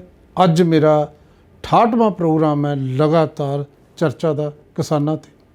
ਬਿਲਕੁਲ ਸੱਚ ਬੋਲੀਦਾ, ਅਤੇ ਜਿਹੜੇ ਸੱਚ ਨਹੀਂ ਬੋਲਦੇ ਉਹਨਾਂ ਨੂੰ ਐਕਸਪੋਜ਼ ਕਰੀਦਾ। ਅੱਜ ਦੀ ਡੇਟ ਤੁਸੀਂ ਦਸੰਬਰ ਸਵੇਰ ਦੇ ਪ੍ਰੋਗਰਾਮ ਦੇ ਵਿੱਚ ਮੈਂ ਸਾਡੇ ਦੇਸ਼ ਦੇ ਪ੍ਰਧਾਨ ਸੇਵਕ ਪ੍ਰਧਾਨ ਮੰਤਰੀ ਜਿਹੜੇ ਆਪਣੇ ਆਪ ਨੂੰ ਸੇਵਕ ਕਹਿੰਦੇ ਨੇ ਉਹਨਾਂ ਦੀ ਇੱਕ ਸਪੀਚ ਦਿੱਤੀ ਹੈ, ਸੁਣਾਈ ਹੈ ਲੋਕਾਂ ਨੂੰ ਵੀ ਇਹਨਾਂ 'ਤੇ ਕਿਵੇਂ ਵਿਸ਼ਵਾਸ ਕਰੀਏ। ਇਹ ਤਾਂ ਇਹ ਕਹਿੰਦੇ ਨੇ ਕਿ ਮੈਂ ਸਭ ਤੋਂ ਪਹਿਲਾ ਕੰਮ ਜਦੋਂ ਮੈਂ ਪ੍ਰਧਾਨ ਮੰਤਰੀ ਬਣ ਗਿਆ ਮੈਂ ਕਿਸਾਨਾਂ ਦੇ ਕਰਜ਼ੇ ਮਾਫ ਕਰੂੰ, ਤੇ ਹੁਣ ਕਿਸਾਨਾਂ ਦੇ ਕਰਜ਼ੇ ਮਾਫ ਹੋ ਰਹੇ ਨੇ ਕਿ ਕਿਸਾਨ ਹੀ ਕੁੱਟੇ ਜਾ ਰਹੇ ਨੇ, ਆਪੀ ਪਤਾ ਲੱਗ ਜੂ ਲੋਕਾਂ ਨੂੰ। ਸੋ ਇਸ ਤਰ੍ਹਾਂ ਦੀ ਕੋਸ਼ਿਸ਼ ਹੈ। ਬਿਲਕੁਲ। ਤੇ ਉਦੋਂ ਇਹਨਾਂ ਨੇ ਇਹ ਵੀ ਕਿਹਾ ਸੀਗਾ ਕਿ ਫਾਰਮਰਸ ਦੀ ਜਿਹੜੀ ਇਨਕਮ ਆ ਉਹ 2022 ਤੱਕ ਜਾਂਦੇ ਇਹ ਡਬਲ ਹੋ ਜਾਊਗੀ, ਤੇ ਇਹਦੇ ਉੱਪਰ ਵੀ ਆਪਾਂ ਬਾਅਦ ਦੇ ਵਿੱਚ ਜ਼ਰੂਰ ਗੱਲ ਕਰਦੇ ਹਾਂ। ਜਿਵੇਂ ਤੁਸੀਂ 3.5 ਦਹਾਕੇ ਪੱਤਰਕਾਰੀ ਦੇ ਵਿਦਿਆਰਥੀਆਂ ਨੂੰ ਪੜ੍ਹਾਇਆ ਵੀ ਹੈ, ਤੁਹਾਡੇ ਪੜ੍ਹਾਏ ਹੋਏ ਹਜ਼ਾਰਾਂ ਵਿਦਿਆਰਥੀ ਅਲੱਗ-ਅਲੱਗ ਆਰਗੇਨਾਈਜੇਸ਼ਨ ਦੇ ਵਿੱਚ ਸਥਾਪਿਤ ਨੇਗੇ। ਇਸ ਪੂਰੀ ਮੂਵਮੈਂਟ ਦੇ ਦੌਰਾਨ ਜਦੋਂ ਕਿਸਾਨ ਅੰਦੋਲਨ ਚੱਲ ਰਿਹਾ ਜਾਂ ਖੇਤੀਬਾੜੀ ਬਿੱਲ ਆਏ ਨੇ, ਤਾਂ ਉਹ ਸਾਰੀ ਇਸ ਮੂਵਮੈਂਟ ਦੇ ਵਿੱਚ ਤੁਹਾਨੂੰ ਕੀ ਲੱਗਦਾ ਕਿ ਪੰਜਾਬੀ ਪੱਤਰਕਾਰੀ ਤੇ ਜਿਹੜਾ ਸਾਡਾ ਨੈਸ਼ਨਲ ਮੀਡੀਆ ਉਹਦੀ ਕਾਰਗੁਜ਼ਾਰੀ ਕਿਵੇਂ ਦੀ ਰਹੀ ਜਾਂ ਕਿਵੇਂ ਦੀ ਹੋਣੀ ਚਾਹੀਦੀ ਸੀ, ਜਾਂ ਤੁਹਾਨੂੰ ਕੀ ਲੱਗਦਾ ਕਿ ਇਸ ਪੂਰੇ ਅੰਦੋਲਨ ਦੇ ਦੌਰਾਨ ਕਿਹੜੇ ਮੀਡੀਆ ਦੀ ਕਾਰਗੁਜ਼ਾਰੀ ਸਭ ਤੋਂ ਵਧੀਆ ਰਹੀ? ਦੇਖੋ ਗੁਰਦੀਪ, ਇਹਦੇ 'ਚ ਕੋਈ ਦੋਰਾਵਾ ਨਹੀਂ ਕਿ ਇਹ ਸਾਰੀ ਮੂਵਮੈਂਟ ਜੇ ਅਸੀਂ 24 ਸਤੰਬਰ ਦੇ ਪਹਿਲੇ ਬੰਦ ਤੋਂ ਜਿਹੜਾ ਪੰਜਾਬ ਬੰਦ ਸੀ ਜੀ, ਉਸ ਤੋਂ ਪੰਜਾਬ ਬਲਕਿ ਦੇਸ਼ ਬੰਦ ਸੀ ਉਦੋਂ ਵੀ, ਭਾਵੇਂ ਕਿ ਪੰਜਾਬ ਨੇ ਕੀਤਾ ਸੀ, ਪਾਰਸ਼ਲੀ ਹਰਿਆਣਾ ਹੋਇਆ ਸੀ, ਬਾਕੀ ਦੇਸ਼ ਉਹਨਾਂ ਨਹੀਂ ਹੋਇਆ ਸੀ। ਉਦੋਂ ਮੂਵਮੈਂਟ ਸਿਰਫ ਪੰਜਾਬ ਤੱਕ ਹੀ ਸੀ। 60-61 ਦਿਨ ਪੰਜਾਬ ਨੇ ਮੂਵਮੈਂਟ ਚਲਾਈ ਹੈ। ਨੈਸ਼ਨਲ ਮੀਡੀਆ ਦੀਆਂ ਖਬਰਾਂ ਮੈਨੂੰ ਨਹੀਂ ਲੱਗਦਾ ਕਿ ਇਹ ਉਹਨਾਂ ਨੂੰ ਪੁੱਛਾਂਗੇ, ਮੈਂ ਲਗਾਤਾਰ ਪੁੱਛਦਾ ਵੀ ਰਿਹਾ ਕਿ ਇਹ ਦੱਸਿਓ ਕਿ ਉਹ ਕਿਹੜੀ ਦੀਪਿਕਾ ਪਦਵਾ ਕੌਣ ਕਿਹੜੀ ਹੈ ਤੁਹਾਡਾ, ਮੈਂ ਤਾਂ ਉਹ ਵੀ ਨਹੀਂ ਜਾਣਦਾ, ਕੰਗਨਾ ਰਣੌਤ ਤੱਕ, ਸੁਸ਼ਾਂਤ ਰਾਜਪੂਤ ਤੋਂ ਲੈ ਕੇ, ਕਿ ਇਹ ਸਾਰੇ ਇੰਨੇ ਇੰਪੋਰਟੈਂਟ ਸੀ ਕਿ ਇਹਨਾਂ ਨੂੰ ਇੰਨੀ ਕਵਰੇਜ ਦੇ ਕੇ ਕਿਸਾਨ ਬਿਲਕੁਲ ਇਗਨੋਰ ਕੀਤਾ ਨੈਸ਼ਨਲ ਮੀਡੀਆ ਨੇ। ਬਿਲਕੁਲ। ਤਾਂ ਇਹ ਤਾਂ ਹੈ ਇੱਕ ਪੱਖ, ਉਹਦੇ 'ਤੇ ਜ਼ਿਕਰ ਬਾਅਦ 'ਚ ਵੀ ਕਰ ਸਕਦੇ ਹਾਂ। ਲੇਕਿਨ ਜਿਹੜਾ ਸਵਾਲ ਤੁਸੀਂ ਕੀਤਾ ਪੰਜਾਬੀ ਮੀਡੀਆ ਦਾ ਜਾਂ ਪੰਜਾਬੀ ਪੱਤਰਕਾਰੀ ਦਾ, ਦੇਖੋ ਜਿੱਥੇ ਤੱਕ ਤਾਂ ਪ੍ਰਿੰਟ ਚਾਹੇ ਨੈਸ਼ਨਲ ਹੈ ਅਤੇ ਚਾਹੇ ਹੈਗਾ ਪੰਜਾਬ ਦਾ, ਪ੍ਰਿੰਟ ਮੀਡੀਆ ਦੇ ਪੰਜਾਬੀ ਅਖਬਾਰ, ਹਿੰਦੀ ਅਖਬਾਰ ਔਰ ਅੰਗਰੇਜ਼ੀ ਅਖਬਾਰ, ਇਹਨਾਂ 'ਚੋਂ 1-2 ਅਖਬਾਰ ਹਿੰਦੀ ਦੇ ਛੱਡ ਕੇ ਬਾਕੀ ਅਖਬਾਰਾਂ ਨੇ ਸਹੀ ਭੂਮਿਕਾ ਨਿਭਾਉਣ ਦੀ ਕੋਸ਼ਿਸ਼ ਕੀਤੀ ਹੈ। ਖਬਰਾਂ ਕਿਸਾਨਾਂ ਦੀਆਂ ਹਾਈਲਾਈਟ ਹੋਈਆਂ ਨੇ ਪ੍ਰਿੰਟ ਦੇ ਵਿੱਚ। ਰਿਹਾ ਟੀਵੀ ਮੀਡੀਆ ਜਿਹੜਾ ਹੈ, ਟੀਵੀ ਦੇ ਵਿੱਚ ਮੈਂ ਸਮਝਦਾ ਕਿ ਰੀਜਨਲ ਮੀਡੀਆ ਸਾਡਾ, ਮੈਂ ਨਾਂ ਨਹੀਂ ਲਊਂਗਾ, ਸਾਡੇ ਇਸ ਨੂੰ ਅਨੈਤਿਕ ਮੰਨਦੇ ਹਾਂ ਅਸੀਂ ਕਿਸੇ ਦੀ ਐਡਵਰਟਾਈਜ਼ਮੈਂਟ ਨਾ ਕਰੀਏ, ਲੇਕਿਨ ਜਿਹੜਾ ਸਾਡੇ ਇੱਥੇ ਚੈਨਲ ਚੱਲਦੇ ਨੇ, ਭਾਵੇਂ ਕਿ 1-2 ਚੈਨਲ ਕਾਰਪੋਰੇਟ ਦੇ ਚੈਨਲ ਨੇ ਜਿਨ੍ਹਾਂ ਦੇ ਖਿਲਾਫ ਇਹ ਮੂਵਮੈਂਟ ਹੈ, ਪਰ ਉਹਨਾਂ ਨੇ ਚੈਨਲ ਤੇ ਇਸ ਮੂਵਮੈਂਟ ਨੂੰ, ਕਿਸਾਨਾਂ ਦੀ ਨੂੰ ਬਹੁਤ ਵਧੀਆ ਕਵਰ ਕੀਤਾ। ਤੇ ਮੈਂ ਆਪਣੀ ਤਾਂ ਗੱਲ ਕਰ ਹੀ ਰਿਹਾ ਕਿ ਮੈਂ ਲਗਾਤਾਰ ਲੱਗੇ ਹੋਏ ਅਸੀਂ ਇਹ ਗੱਲ ਕਰਨ। ਇਹਦਾ ਮਤਲਬ ਹੋ ਗਿਆ regional media, Punjabi media, Punjab 'ਚ ਕੋਈ ਹਿੰਦੀ ਚੈਨਲ ਨਹੀਂ, ਪੰਜਾਬੀ ਚੈਨਲ ਨੇ ਟੀਵੀ, ਇਸ ਕਰਕੇ ਉਹਨਾਂ ਨੂੰ ਮੈਂ ਬਰੀ ਕਰਦਾ। ਉਹਨਾਂ ਨੇ ਕਾਫੀ ਹੱਦ ਤੱਕ ਠੀਕ ਰਿਪੋਰਟਿੰਗ ਕੀਤੀ ਹੈ। ਰਹੀ ਗੱਲ ਨੈਸ਼ਨਲ ਮੀਡੀਆ ਦੀ, ਪ੍ਰਿੰਟ ਨੇ ਵੀ ਠੀਕ ਕੀਤਾ, ਔਰ ਜਿਹੜੀ ਖਾਸ ਇਹਦੇ 'ਚ ਰਹੀ ਹੈ ਗੱਲ, ਉਹ ਸੋਸ਼ਲ ਮੀਡੀਆ ਦੀ ਹੈ। ਸੋਸ਼ਲ ਮੀਡੀਆ ਨੇ ਬਹੁਤ ਵਧੀਆ ਰੋਲ ਪਲੇ ਕੀਤਾ। ਇਹਨਾਂ ਦਿਨਾਂ 'ਚ ਤਾਂ ਹੋਰ ਵੀ ਜ਼ਿਆਦਾ ਰੋਲ ਪਲੇ ਹੋਇਆ। ਜਦੋਂ ਕੰਗਨਾ ਰਣੌਤ ਵਰਗੀ ਉੱਠ ਕੇ ਟਵੀਟ ਕਰਦੀ ਹੈ ਇੱਕ ਬਜ਼ੁਰਗ ਔਰਤ ਬਾਰੇ ਕਿ 100 ਰੁਪਏ 'ਚ ਮਿਲ ਜਾਂਦੀਆਂ ਨੇ ਇਹੋ ਜਿਹੀਆਂ ਔਰਤਾਂ, ਉਸ ਵੇਲੇ ਜੋ ਕੁਛ ਟਵੀਟ ਹੋਏ ਨੇ ਜਾਂ ਦਲਜੀਤ ਦੋਸਾਂਝ ਤੱਕ ਜੋ ਜਵਾਬ ਦਿੱਤਾ ਗਿਆ, ਇਹ ਸਿਰਫ ਇੱਕ ਨਹੀਂ ਹੈ, ਇਹ ਸੱਚ ਬੱਚੀ ਟਰੈਕਟਰ ਤੋਂ ਟਵੀਟ ਤੱਕ ਦਾ ਸਫ਼ਰ ਪੰਜਾਬੀਆਂ ਨੇ ਤੈਅ ਕੀਤਾ। ਤੇ ਸਿਟੀਜ਼ਨ ਜਰਨਲਿਜ਼ਮ ਜੋ ਸਾਨੂੰ ਪੜ੍ਹਾਈ ਜਾਂਦੀ ਸੀਗੀ, ਤਾਂ ਉਹ ਫਾਰਮ ਇੱਥੇ ਵੇਖਣ ਨੂੰ ਮਿਲੀ ਆ। ਬਿਲਕੁਲ, ਜਿਹੜੀ ਸਿਟੀਜ਼ਨ ਜਰਨਲਿਜ਼ਮ ਤਾਂ ਅਸੀਂ ਲਗਾਤਾਰ ਸਭ ਨੂੰ ਕਹਿੰਦੇ ਹਾਂ ਕਿ ਜਿਹਦੇ ਹੱਥ 'ਚ ਸਮਾਰਟਫੋਨ ਹੈ ਉਹ ਪੱਤਰਕਾਰ ਹੈ, ਉਹ ਜਰਨਲਿਸਟ ਹੈ, ਉਹਨੂੰ ਕਿਵੇਂ ਵਰਤਦਾ ਇਹ ਦੇਖਣ ਦੀ ਲੋੜ ਹੈ। ਲੇਕਿਨ ਮੈਂ ਇਹਨੂੰ ਥੋੜ੍ਹਾ ਜਿਹਾ ਹੋਰ ਐਂਗਲ ਤੋਂ ਦੇਖਦਾ। ਸਾਡੇ ਕੋਲ ਫੇਸਬੁੱਕ ਔਰ ਵਟਸਐਪ ਅਸੀਂ ਇਹ ਜ਼ਿਆਦਾ ਵਰਤਦੇ ਰਹੇ, ਟਵੀਟ ਨਹੀਂ ਸਾਡੇ ਲੋਕ ਵਰਤਦੇ ਸੀ। ਹੁਣ ਤੁਸੀਂ ਟਵੀਟ ਵੀ ਵਰਤਦੇ ਹੋ। ਜਦੋਂ ਤੁਸੀਂ ਮੈਨੂੰ ਇੰਟਰਵਿਊ ਕਰਨ ਆਏ, ਇੱਕ ਮੇਡ ਸਫਾਈ ਕਰ ਰਹੀ ਸੀ, ਜੀ ਤੁਹਾਡੇ ਸਾਹਮਣੇ ਤੁਸੀਂ ਪੁੱਛਿਆ, ਉਹ ਕਹਿੰਦੀ ਜੀ ਮੈਂ WhatsApp ਤੇ ਪੜ੍ਹਿਆ। ਜਾਣੀ ਜੇ ਮੇਡ ਵੀ WhatsApp ਕਰਦੀਆਂ ਨੇ, WhatsApp ਤੇ ਇੱਕ ਦੂਜੇ ਗਰੁੱਪ ਬਣਾਏ ਹੋਏ ਨੇ ਜਿੱਥੇ ਜਿੱਥੇ ਕੰਮ ਕਰਦੀਆਂ ਨੇ, ਇਹਦਾ ਮਤਲਬ ਸੋਸ਼ਲ ਮੀਡੀਆ ਇਸ ਲੈਵਲ ਤੱਕ ਪਹੁੰਚ ਗਿਆ, ਜੀ ਸਸਤਾ ਵੀ ਹੋ ਗਿਆ। ਬਿਲਕੁਲ। ਰਹੀ ਗੱਲ, ਮੈਂ ਜਿਹੜੀ ਗੱਲ ਤੇ ਲੈ ਕੇ ਜਾਣਾ ਚਾਹੁੰਦਾ ਕਿ ਜਿਹਨੇ ਬਹੁਤ ਵਧੀਆ ਰੋਲ ਪਲੇ ਕੀਤਾ ਉਹ ਰੇਡੀਓ ਪੱਤਰਕਾਰੀ, ਤੇ ਖਾਸ ਤੌਰ ਦੀ ਕੈਨੇਡਾ ਦੀ ਰੇਡੀਓ ਪੱਤਰਕਾਰੀ। ਕੈਨੇਡਾ, ਆਸਟ੍ਰੇਲੀਆ, ਨਿਊਜ਼ੀਲੈਂਡ, ਅਮਰੀਕਾ, ਇਹਨਾਂ ਚੋਂ ਕੈਨੇਡਾ ਮੈਂ ਉਹਨੂੰ ਨੰਬਰ 1 ਕਰਦਾ। ਵੈਸੇ ਵੀ ਨੰਬਰ 1 ਹੈ, ਜ਼ਿਆਦਾ ਗਿਣਤੀ 'ਚ ਲੋਕ ਉੱਥੇ ਨੇ, ਜ਼ਿਆਦਾ ਗਿਣਤੀ 'ਚ ਰੇਡੀਓ ਸਲਾਟ ਨੇ, ਜ਼ਿਆਦਾ ਗਿਣਤੀ 'ਚ ਰੇਡੀਓ ਪ੍ਰੋਗਰਾਮ ਚੱਲਦੇ ਨੇ।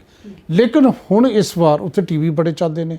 IPTV ਇੱਕ ਦਿਨ ਮੈਂ ਬੈਠਾ ਗਿਣ ਰਿਹਾ ਸੀ, 90 ਤੋਂ ਵੱਧ ਸਾਡੇ ਚੈਨਲ ਨੇ ਉੱਥੇ, 90 ਚੈਨਲ ਟੀਵੀ ਦੇ, ਤੇ ਉਹਨਾਂ ਦੇ ਵਿੱਚੋਂ ਜਿਹੜੇ ਰੇਡੀਓ ਨੇ ਤੇ ਟੀਵੀ ਚੈਨਲ ਨੇ ਕੁਛ ਜਿਹੜੇ ਜ਼ਿਆਦਾ IP ਨੇ, ਜਿਹੜੇ ਡਿਜੀਟਲ ਚੈਨਲ ਨੇ ਜਿਨ੍ਹਾਂ ਨੂੰ ਤੁਸੀਂ ਜਿਹੜਾ ਹੈ ਦੇਖ ਸਕਦੇ ਹੋ ਕਿਸੇ ਪਲੇਟਫਾਰਮ ਤੇ, ਉਹ ਚੈਨਲਸ ਨੇ ਇੰਡੀਆ ਦੇ ਵਿੱਚ ਜਿਹੜੇ ਆਪਣੇ ਸਟੂਡੀਓਜ਼ ਬਣਾਏ, ਕੈਨੇਡਾ ਨੂੰ ਕਵਰ ਕੀਤਾ, ਅਮਰੀਕਾ ਨੂੰ ਕਵਰ ਕੀਤਾ। ਉਹਨਾਂ ਨੇ ਕਿਸਾਨ ਮੂਵਮੈਂਟ ਦੇ ਵਿੱਚ ਬਹੁਤ ਵੱਡਾ ਰੋਲ ਅਦਾ ਕੀਤਾ। ਹੁਣ ਵੀ ਉਹਨਾਂ ਦਾ ਰੋਲ ਇਗਨੋਰ ਨਹੀਂ ਕਰ ਸਕਦੇ। ਜਿਸ ਤਰੀਕੇ ਨਾਲ ਕੈਨੇਡਾ, ਅਮਰੀਕਾ, ਆਸਟ੍ਰੇਲੀਆ, ਨਿਊਜ਼ੀਲੈਂਡ 'ਚ ਮੁਜ਼ਾਹਰੇ ਹੋ ਰਹੇ ਨੇ, ਪ੍ਰਦਰਸ਼ਨ ਹੋ ਰਹੇ ਨੇ, ਸਹਿਯੋਗ ਇੰਗਲੈਂਡ ਦੇ ਵਿੱਚ ਕੱਲਾ ਜਸਟਨ ਟਰੂਡੋ ਨਹੀਂ, ਇੰਗਲੈਂਡ ਦੇ ਢੇਸੀ ਸਾਹਿਬ ਨੇ, ਕਮਲਾ ਹੈਰਿਸ ਨੇ, ਸਭ ਨੇ ਜੋ ਇਸ ਨੂੰ, ਇਹ ਮੋਦੀ ਗੌਰਮੈਂਟ ਨੂੰ ਨੰਗਾ ਕੀਤਾ, ਐਕਸਪੋਜ਼ ਕੀਤਾ, ਅਥਰੂ ਗੈਸ ਨੂੰ ਜਾਂ ਪਾਣੀ ਦੀਆਂ ਵਿਛਾੜਾਂ ਨੂੰ, ਜਾਂ ਜੋ ਮਨੋਹਰ ਲਾਲ ਖੱਟੜ ਨੇ ਕੀਤਾ, ਉਹ ਆਪਣੇ ਆਪ ਦੇ ਵਿੱਚ ਮਿਸਾਲ ਹੈ। ਉਸੇ ਕਰਕੇ ਇੱਕ ਵੱਡਾ ਪ੍ਰੈਸ਼ਰ ਬਣਿਆ। ਸੋ ਇਹਦਾ ਮਤਲਬ ਹੋ ਗਿਆ ਟੀਵੀ ਮੀਡੀਆ, ਉਹਦਾ ਮਤਲਬ ਹੋ ਗਿਆ ਪ੍ਰਿੰਟ, ਇਹਦਾ ਹੋ ਗਿਆ ਰੇਡੀਓ, ਤੇ ਇਹਦੇ ਟੀਵੀ। ਲੇਕਿਨ ਇਹ ਕਿਹੜੇ? ਜਿਹੜੇ ਪੰਜਾਬੀ ਚੈਨਲ ਨੇ। ਲੇਕਿਨ ਕਿੱਥੇ ਹੈ ਨੈਸ਼ਨਲ ਮੀਡੀਆ? ਇਹ ਤੇ ਜਿਹੜਾ ਤੁਸੀਂ ਸਵਾਲ ਕੀਤਾ, ਉਹ ਤਾਂ ਬਹੁਤ ਵੱਡੇ ਸਵਾਲ ਪੈਦਾ ਹੋ ਰਹੇ ਨੇ ਤੇ ਹੋ ਸਕਦੇ ਨੇ। ਸਰ, ਜਿਹੜੇ ਨੈਸ਼ਨਲ ਮੀਡੀਆ ਦੇ ਕੁਝ ਚੈਨਲਸ ਨੂੰ ਗੋਦੀ ਮੀਡੀਆ ਕਹਿ ਕੇ ਜਦੋਂ ਟਿੱਕਰੀ ਜਾਂ ਸਿੰਘੂ ਬਾਰਡਰ ਦੇ ਉੱਪਰ ਧਰਨਿਆਂ ਦੇ ਵਿੱਚ ਜਦੋਂ ਕਿਸਾਨਾਂ ਕੋਲ ਪਹੁੰਚਦੇ ਨੇਗੇ, ਕੁਝ ਚੈਨਲ ਨੇ ਜਿਹੜੇ ਕਿ ਨੈਸ਼ਨਲ ਨੇ, ਤਾਂ ਸਾਡੇ ਲੋਕ ਇਹਨਾਂ ਨੂੰ ਗੋਦੀ ਮੀਡੀਆ ਕਹਿ ਕੇ ਭਜਾ ਰਹੇ ਨੇ। ਗੋਦੀ ਮੀਡੀਆ ਇਹਨਾਂ ਨੂੰ ਕਿਉਂ ਕਿਹਾ ਜਾਂਦਾ? ਸਿੰਪਲ ਗੱਲ ਹੈ, ਇਹਦੇ ਨਾਲ ਬਹੁਤ ਕਿਸਮ ਦੇ ਜਰਨਲਿਜ਼ਮ ਦੇ ਨਾਂ ਨੇ, ਤੇ ਜਦੋਂ ਕਿਸੇ ਨੂੰ ਕੋਈ ਲੱਗਦਾ ਹੈ ਉਹ ਨਵਾਂ ਨਾਂ ਦੇ ਦਿੰਦਾ। ਹੁਣ ਮੈਂ ਇੱਕ ਨਵਾਂ ਨਾਂ ਦਿੱਤਾ, ਪੰਜਾਬੀ 'ਚ ਮੈਨੂੰ ਚੰਗਾ ਨਹੀਂ ਲੱਗਦਾ, ਪਰ ਮੈਂ ਅੰਗਰੇਜ਼ੀ 'ਚ ਉਹਦਾ ਨਾਂ ਦਿੱਤਾ। ਇੱਕ ਐਂਕਰ ਹੈ, ਇੱਕ ਨਹੀਂ, 2 ਐਂਕਰ ਨੇ। ਜਦੋਂ ਤਬਲੀਗੀਆਂ ਦਾ ਹੋਇਆ ਕੇਸ, ਜਦੋਂ ਕਰੋਨਾ ਆਉਂਦਾ, ਜਿਸ ਤਰੀਕੇ ਨਾਲ ਉਹ ਐਂਕਰਿੰਗ ਕਰਦੇ ਸੀ, ਜਿਸ ਤਰੀਕੇ ਨਾਲ ਉਹ ਹੱਥ ਮਾਰ ਕੇ ਟੇਬਲ ਤੇ ਐਸਾ ਕੈਸੇ ਹੋ ਗਿਆ, ਇਹ ਹੋ ਗਿਆ, ਉਹ ਹੋ ਗਿਆ, ਜਾਂ ਕੁਝ ਕਰਦੇ ਸੀ, ਉਹਨੂੰ ਮੈਂ ਵਾਰਕਿੰਗ ਜਰਨਲਿਜ਼ਮ ਦਾ ਨਾਂ ਦਿੱਤਾ। ਉਹਨਾਂ 'ਚ ਇੱਕ ਅੱਧਾ ਬੰਦਾ ਤਾਂ ਜੇਲ੍ਹ ਯਾਤਰਾ ਵੀ ਕਰਾਇਆ ਹੈ ਹੁਣ। ਤੇ ਉਹ ਜਿਹੜੇ ਵਾਰਕਿੰਗ ਜਰਨਲਿਜ਼ਮ ਹੈ, ਤਾਂ ਕਿਹਦੇ ਹੱਕ 'ਚ ਤੁਸੀਂ, ਮੈਂ ਹੁਣ ਇਹ ਨਹੀਂ ਕਹਿੰਦਾ ਵੀ ਵਾਰਕਿੰਗ ਜਰਨਲਿਜ਼ਮ, ਮੈਂ ਉਹ ਸ਼ਬਦ ਨੂੰ ਛੱਡ ਰਿਹਾ ਵੀ ਬੋਲ ਰਹੇ ਹੋ, ਕਹਿ ਦਿੰਦੇ ਆ, ਚਲੋ ਵਧੀਆ ਸ਼ਬਦ ਵਰਤ ਲੈਂਦੇ ਆ। ਕਿੱਲ ਆਪਣੇ ਪਿੰਡਾਂ 'ਚ ਕਹਿ ਦਿੰਦੇ ਵੀ ਕਿੱਲ ਕਿੱਲ ਬੋਲਣਾ। ਬਿਲਕੁਲ, ਉਹ ਐਸੇ ਤਰੀਕੇ ਨਾਲ ਐਡਵੋਕੇਸੀ ਜਰਨਲਿਜ਼ਮ, ਹਾਂਜੀ, ਕਿਸੇ ਦੀ ਐਡਵੋਕੇਸੀ ਕਰਨਾ, ਸਹੀ ਸਮੇਂ ਸਹੀ ਫੈਸਲਾ। ਉਹ ਪੁੱਛੀਏ ਭਲੋ ਮਾਨਸੋ, ਸਹੀ ਸਮਾਂ ਇਹ ਨਹੀਂ ਸੀ। ਸਹੀ ਸਮੇਂ ਫੈਸਲਾ ਤਾਂ ਜਦੋਂ ਟਰੰਪ, ਨਮਸਤੇ ਟਰੰਪ ਹੋ ਰਿਹਾ ਸੀ, ਉਦੋਂ ਸਹੀ ਫੈਸਲਾ ਸੀ। ਤੇ ਫੈਸਲਾ ਤਾਂ ਤੁਸੀਂ ਜਦੋਂ 24 ਮਾਰਚ ਨੂੰ ਕੀਤਾ ਕਿ ਇਸ ਤੋਂ ਬਾਅਦ ਜੋ ਜਿੱਥੇ ਉੱਥੇ ਰਹੇ ਤੇ ਲੋਕ ਸੜਕਾਂ ਤੇ ਮਰੇ। ਬਿਲਕੁਲ। ਕਿਉਂ? 2 ਮਹੀਨੇ ਪਹਿਲਾਂ ਉਹਨਾਂ ਨੂੰ ਟਾਈਮ ਦੇ ਦਿੰਦੇ, ਕਿਉਂਕਿ ਉਦੋਂ ਚਮਚੀ ਮਾਰਨੀ ਸੀ ਟਰੰਪ ਦੀ। ਜੇ ਉਦੋਂ ਟਾਈਮ ਦਿੱਤਾ ਹੁੰਦਾ, ਲੋਕ ਆਪਦੇ ਘਰਾਂ 'ਚ ਜਾਂਦੇ, ਆਹ ਹਾਲ ਨਹੀਂ ਹੋਣਾ ਸੀ। ਪਾਕਿਸਤਾਨ ਨੇ ਨਾ ਕੀਤਾ, ਉੱਥੇ ਇੰਨਾ ਨੁਕਸਾਨ ਨਹੀਂ ਹੋਇਆ।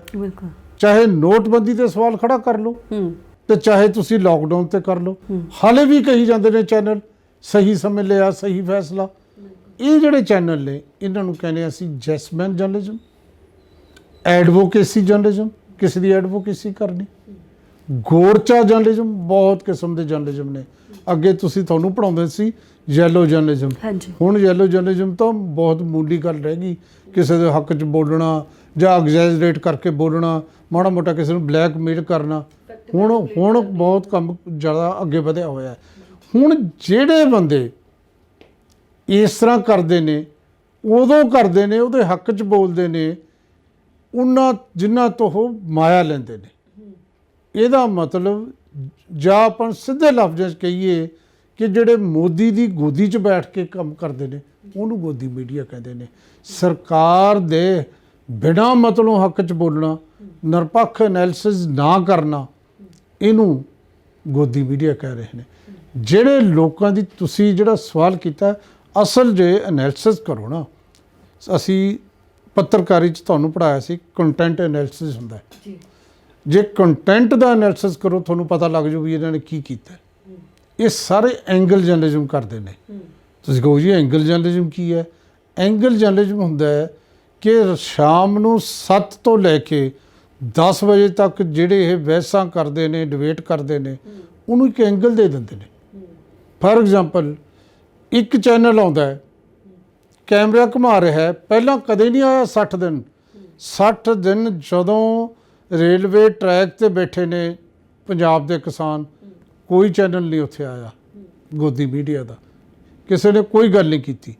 ਤੇ ਹੁਣ ਜਦੋਂ ਬਾਰਡਰ ਰੋਕ ਲਏ ਗਏ, ਆ ਗਿਆ ਉੱਥੇ, ਮਜਬੂਰੀ ਬਣ ਗਈ, ਖਬਰ ਵੱਡੀ ਹੈ, ਇੰਟਰਨੈਸ਼ਨਲ ਮੀਡੀਆ ਆ ਗਿਆ, ਇਹ ਵੀ ਆ ਗਏ। ਤੇ ਉੱਥੇ ਫਿਰ ਇੱਕ ਟਰੈਕਟਰ 'ਤੇ ਲਿਖਿਆ ਖਾਲਿਸਤਾਨ ਜਿੰਦਾਬਾਦ, ਤੇ ਫਿਰ ਉਹ 'ਤੇ ਕੈਮਰਾ क्लोज अप दिखा के देखिए ये खालिस्तान जिंदाबाद लिखा है, इसमें खालिस्तानी आ गए, मैं कहता हूँ पता करें ये कौन है जिसने लिखा है, इसको गिरफ्तार करो। This is angle journalism. ਜਿਹੜੀ ਗੱਲ ਤੂੰ ਕਹਿ ਰਹੇ ਹੈ ਇਹਦਾ ਤਾਂ ਮਤਲਬ ਹੀ ਨਹੀਂ, ਗੱਲ ਤਾਂ ਉੱਥੇ ਕਿਸਾਨ ਬੈਠੇ ਨੇ, ਉਹਨਾਂ ਦੀ ਗੱਲ ਕਰ। ਜਦੋਂ ਤੁਸੀਂ ਉਸ ਐਂਗਲ ਤੋਂ ਉਹਨੂੰ ਖੁਸ਼ ਕਰਨ ਲਈ, ਆਪਦੇ ਆਕਿਆਂ ਨੂੰ ਖੁਸ਼ ਕਰਨ ਲਈ ਕੰਮ ਕਰੋਗੇ ਤਾਂ ਫਿਰ ਇਹ ਹੋਏਗਾ। ਤੇ ਹੋਇਆ ਹੀ ਬਹੁਤ ਕੁਝ ਕਰਨ ਦੀ ਕੋਸ਼ਿਸ਼ ਕੀਤੀ ਗਈ। ਦੱਸਿਆ ਗਿਆ ਜੀ ਇਹ ਆ ਦੇਖिए पत्थर पड़े हैं, पत्थर है, हिंसा उग्र हो गया अंदोलन। लेकिन कमाल है, शाबाश किसान लीडरशिप दे, उन्होंने बिल्कुल कुछ नहीं कर दिता। इन्ने अनुशासन च रहे, देश का नंबर 2 का पावरफुल व्यक्ति अमित शाह, इनू भी कहना पिया कि यह किसानों का अंदोलन है। नहीं तो उसे पार्टी सत्ताधारी धिर दा जगत प्रकाश नड्डा, जिहड़ा उन्हां दा जनता पार्टी का लीडर है, प्रधान है, वो कह रहा सी ये जो लोग बैठे ने ये सभी दलाल हैं। उन्होंने इन्नी शर्म नहीं आउंदी कि तू तो हिमाचल दा है, तैनूं पता दलाल लफ्ज साडे लई कितना बुरा है। पंजाब लई दलाल गाल है, एक वो गालां कढ रहे सी। इन्हां दा पंजाब दा प्रधान कह रहा सी कि ये अर्बन नक्सलीए ने, हुण उन्होंने दिखा रहे ने। वो असली गल नहीं दिखाते कि असल रौला की है, क्यों किसान बैठा है, ये तो दसो ना।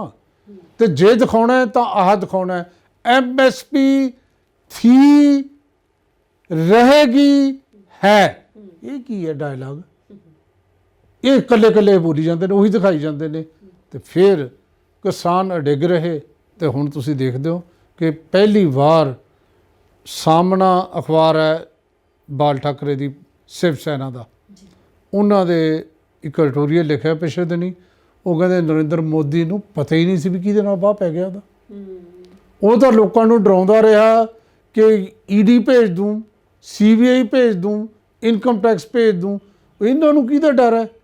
इन्हां ला लिया अगे। हुण उही नरेंद्र मोदी जिहड़ा गल करन नूं तैयार नहीं सी, ਜਿਹੜਾ उधरों गलबात कर रहे ने टेबल ते खेती मंत्री, उधरों वाराणसी च कह रहा है ये किसानों के फायदे लई ने। बिल्कुल ਉਹੀ ਬੰਦਾ ਫਿਰ ਹੁਣ ਕਿਵੇਂ ਮਿੰਤਾਂ ਵਾਲੇ ਸਾਨੂੰ 2 ਦਿਨ ਦਿਓ, ਇਹ ਕਿਹਾ ਕਿਸਾਨਾਂ ਨੂੰ। ਤਾਂ ਇਸ ਲੈਵਲ ਤੇ ਆਉਣ ਲਈ ਜਦੋਂ ਅਸੀਂ ਐਨਾਲਿਸਿਸ ਕਰਾਂਗੇ, ਮਜਬੂਰੀ ਚ ਮੀਡੀਆ, ਨੈਸ਼ਨਲ ਮੀਡੀਆ, हाँ ऐसा नहीं, 2-3 चैनल ऐसे ने, 2-3 एंकर ऐसे ने जिन्हों ने सच बोलिया, जिन्हों ने सही गल की है, उन्होंने गल चक के फिर इंटरनेशनल मीडिया आ गया। जदों इंटरनेशनल मीडिया आ गया तो मजबूरी फिर यही बनती है ना, मीडिया तो तां ही तो लोग मीडिया तो डरते हैं। तो जिहड़ा सच है वो दस्सण दी लोड़ है। तो दुख तो मैनूं इसे गल दा सी, ना तो एंकर सच बोलदा उन्हां दा, जिहड़े मीडिया की मैं गल कर रहा, ना ही उन्होंने कैमरा सच बोलता। कैमरा तो उन्होंने कंगना रनौत नूं दिखा रहा, तो कोई कैमरे की अख च टीर पै गया, ਮਤਲਬ ਜੇ ਤੁਹਾਡਾ ਤੁਸੀਂ ਸਹੀ ਹੋ ਤਾਂ ਫਿਰ ਕੈਮਰਾ ਵੀ ਤਾਂ ਲੋਕਾਂ ਤੱਕ ਜਾਵੇ। ਤਾਂ ਮੈਨੂੰ ਕਦੇ ਕਦੇ ਲੱਗਦਾ ਹੁੰਦਾ ਕਿ ਅਸੀਂ ਟੀਰੇ ਹੋ ਗਏ ਜਿਹੜੇ ਪੱਤਰਕਾਰ ਹੈ, ਸਾਨੂੰ ਕੁਝ ਹੋਰ ਹੀ ਦਿਖਦਾ। ਪਰ 31 ਦਸੰਬਰ ਨੂੰ ਮੈਂ ਜਾਵਾਂ ਇੱਥੇ, ਨਵਾਂ ਸਾਲ ਮਨਾਓ, ਕਈ ਸਾਲ ਪਹਿਲਾਂ ਦੀ ਗੱਲ ਹੈ, ਤੇ ਮੈਂ ਦੇਖਿਆ ਕਿ ਇੱਕ ਬੰਦੇ ਇੱਥੇ ਗੁਰਦੁਆਰਾ ਦੁੱਖ ਨਿਵਾਰਨ ਦੇ ਸਾਹਮਣੇ ਬਾਹਰ ਜਿਹੜੇ ਠੰਡ 'ਚ ਪਏ ਨੇ ਉਹਨਾਂ 'ਤੇ ਕੰਬਲ ਪਾ ਰਹੇ ਨੇ, ਤੇ ਦੂਜੇ ਪਾਸੇ ਆ ਇੱਕ ਸਿੰਗਰ ਕੁੜੀ ਉਹ ਆਈ ਹੋਈ ਸੀ, ਤੇ ਟੀਵੀ 'ਤੇ ਵੀ ਇੱਕ ਮਲਕਾ ਸ਼ਰਾਫਤ ਨੱਚ ਰਹੀ ਸੀ।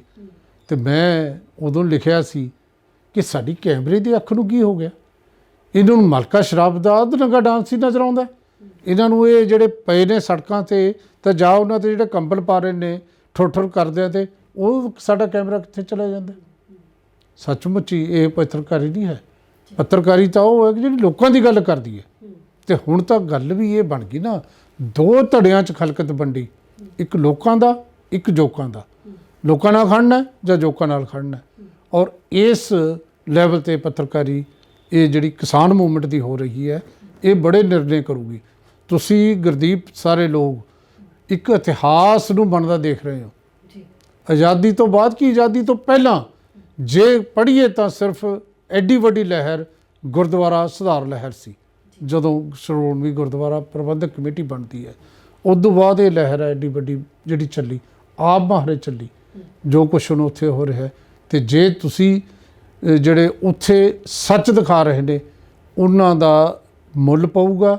ਜਿਹੜੇ ਹੁਣ ਵੀ ਝੂਠ ਬੋਲ ਰਹੇ ਨੇ, ਜਿਹੜੇ ਹੁਣ ਵੀ ਐਡਵੋਕੇਸੀ ਜਰਨਲਿਜ਼ਮ ਕਰ ਰਹੇ ਨੇ, ਜਿਹੜੇ ਹੁਣ ਵੀ ਆਕਿਆਂ ਨੂੰ ਖੁਸ਼ ਕਰ ਰਹੇ ਨੇ, ਤੇ ਆਉਣ ਵਾਲੇ ਟਾਈਮ 'ਚ ਤੁਹਾਡੇ ਵਰਗੇ ਜਿਹੜੇ ਐਂਕਰ, ਜਿਹੜੇ ਸਹੀ ਪੱਤਰਕਾਰ ਨੇ, ਉਹਨਾਂ ਨੂੰ ਐਕਸਪੋਜ਼ ਕਰਨਗੇ।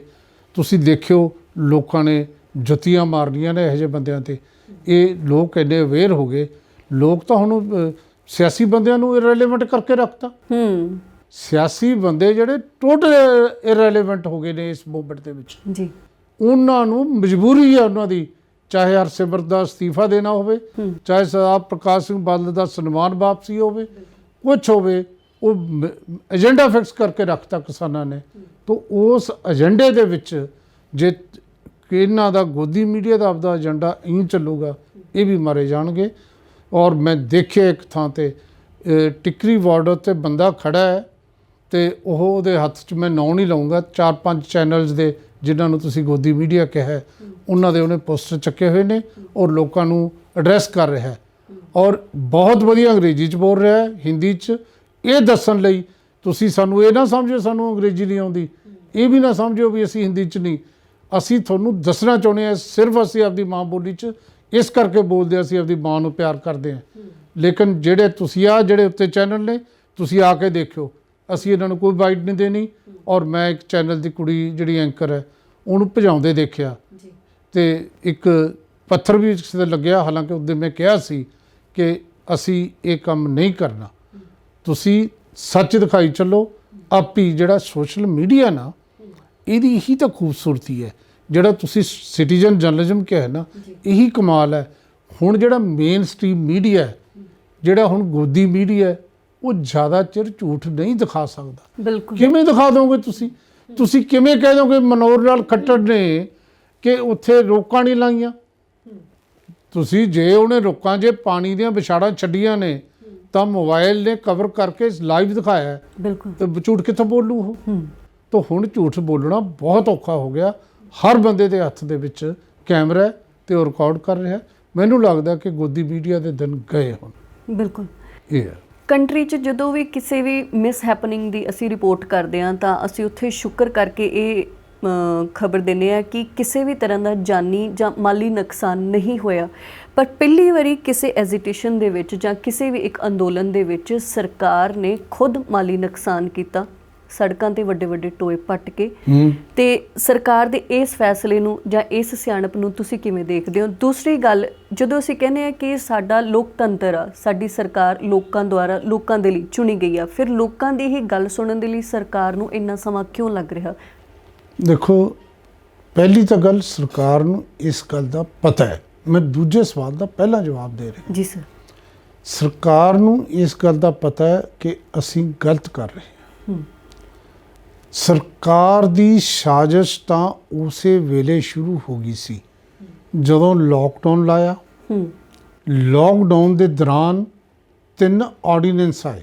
ਜੀ ਸਾਡਾ ਸੰਵਿਧਾਨ ਇਹ ਕਹਿੰਦਾ ਹੈ ਆਰਡੀਨੈਂਸ ਐਮਰਜੈਂਸੀ ਹਾਲਾਤ ਦੇ ਵਿੱਚ ਹੀ ਆਉਣੇ ਚਾਹੀਦੇ ਨੇ, ਜਦੋਂ ਸਾਡੇ ਕੋਲ ਬਹੁਤ ਜ਼ਰੂਰਤ ਹੋਵੇ ਤੇ ਲੋਕ ਸਭਾ ਜਾਂ ਰਾਜ ਸਭਾ ਦਾ ਸੈਸ਼ਨ ਸੀ ਨਾ ਨਾ ਚੱਲ ਚੱਲ ਸਕੇ। ਰਿਹਾ। ਹਾਂਜੀ ਲੇਕਿਨ ਇਹਨਾਂ ਨੇ ਉਦੋਂ ਪਹਿਲੀ ਸਾਜ਼ਿਸ਼ ਤਾਂ ਇਹੀ ਹੈ।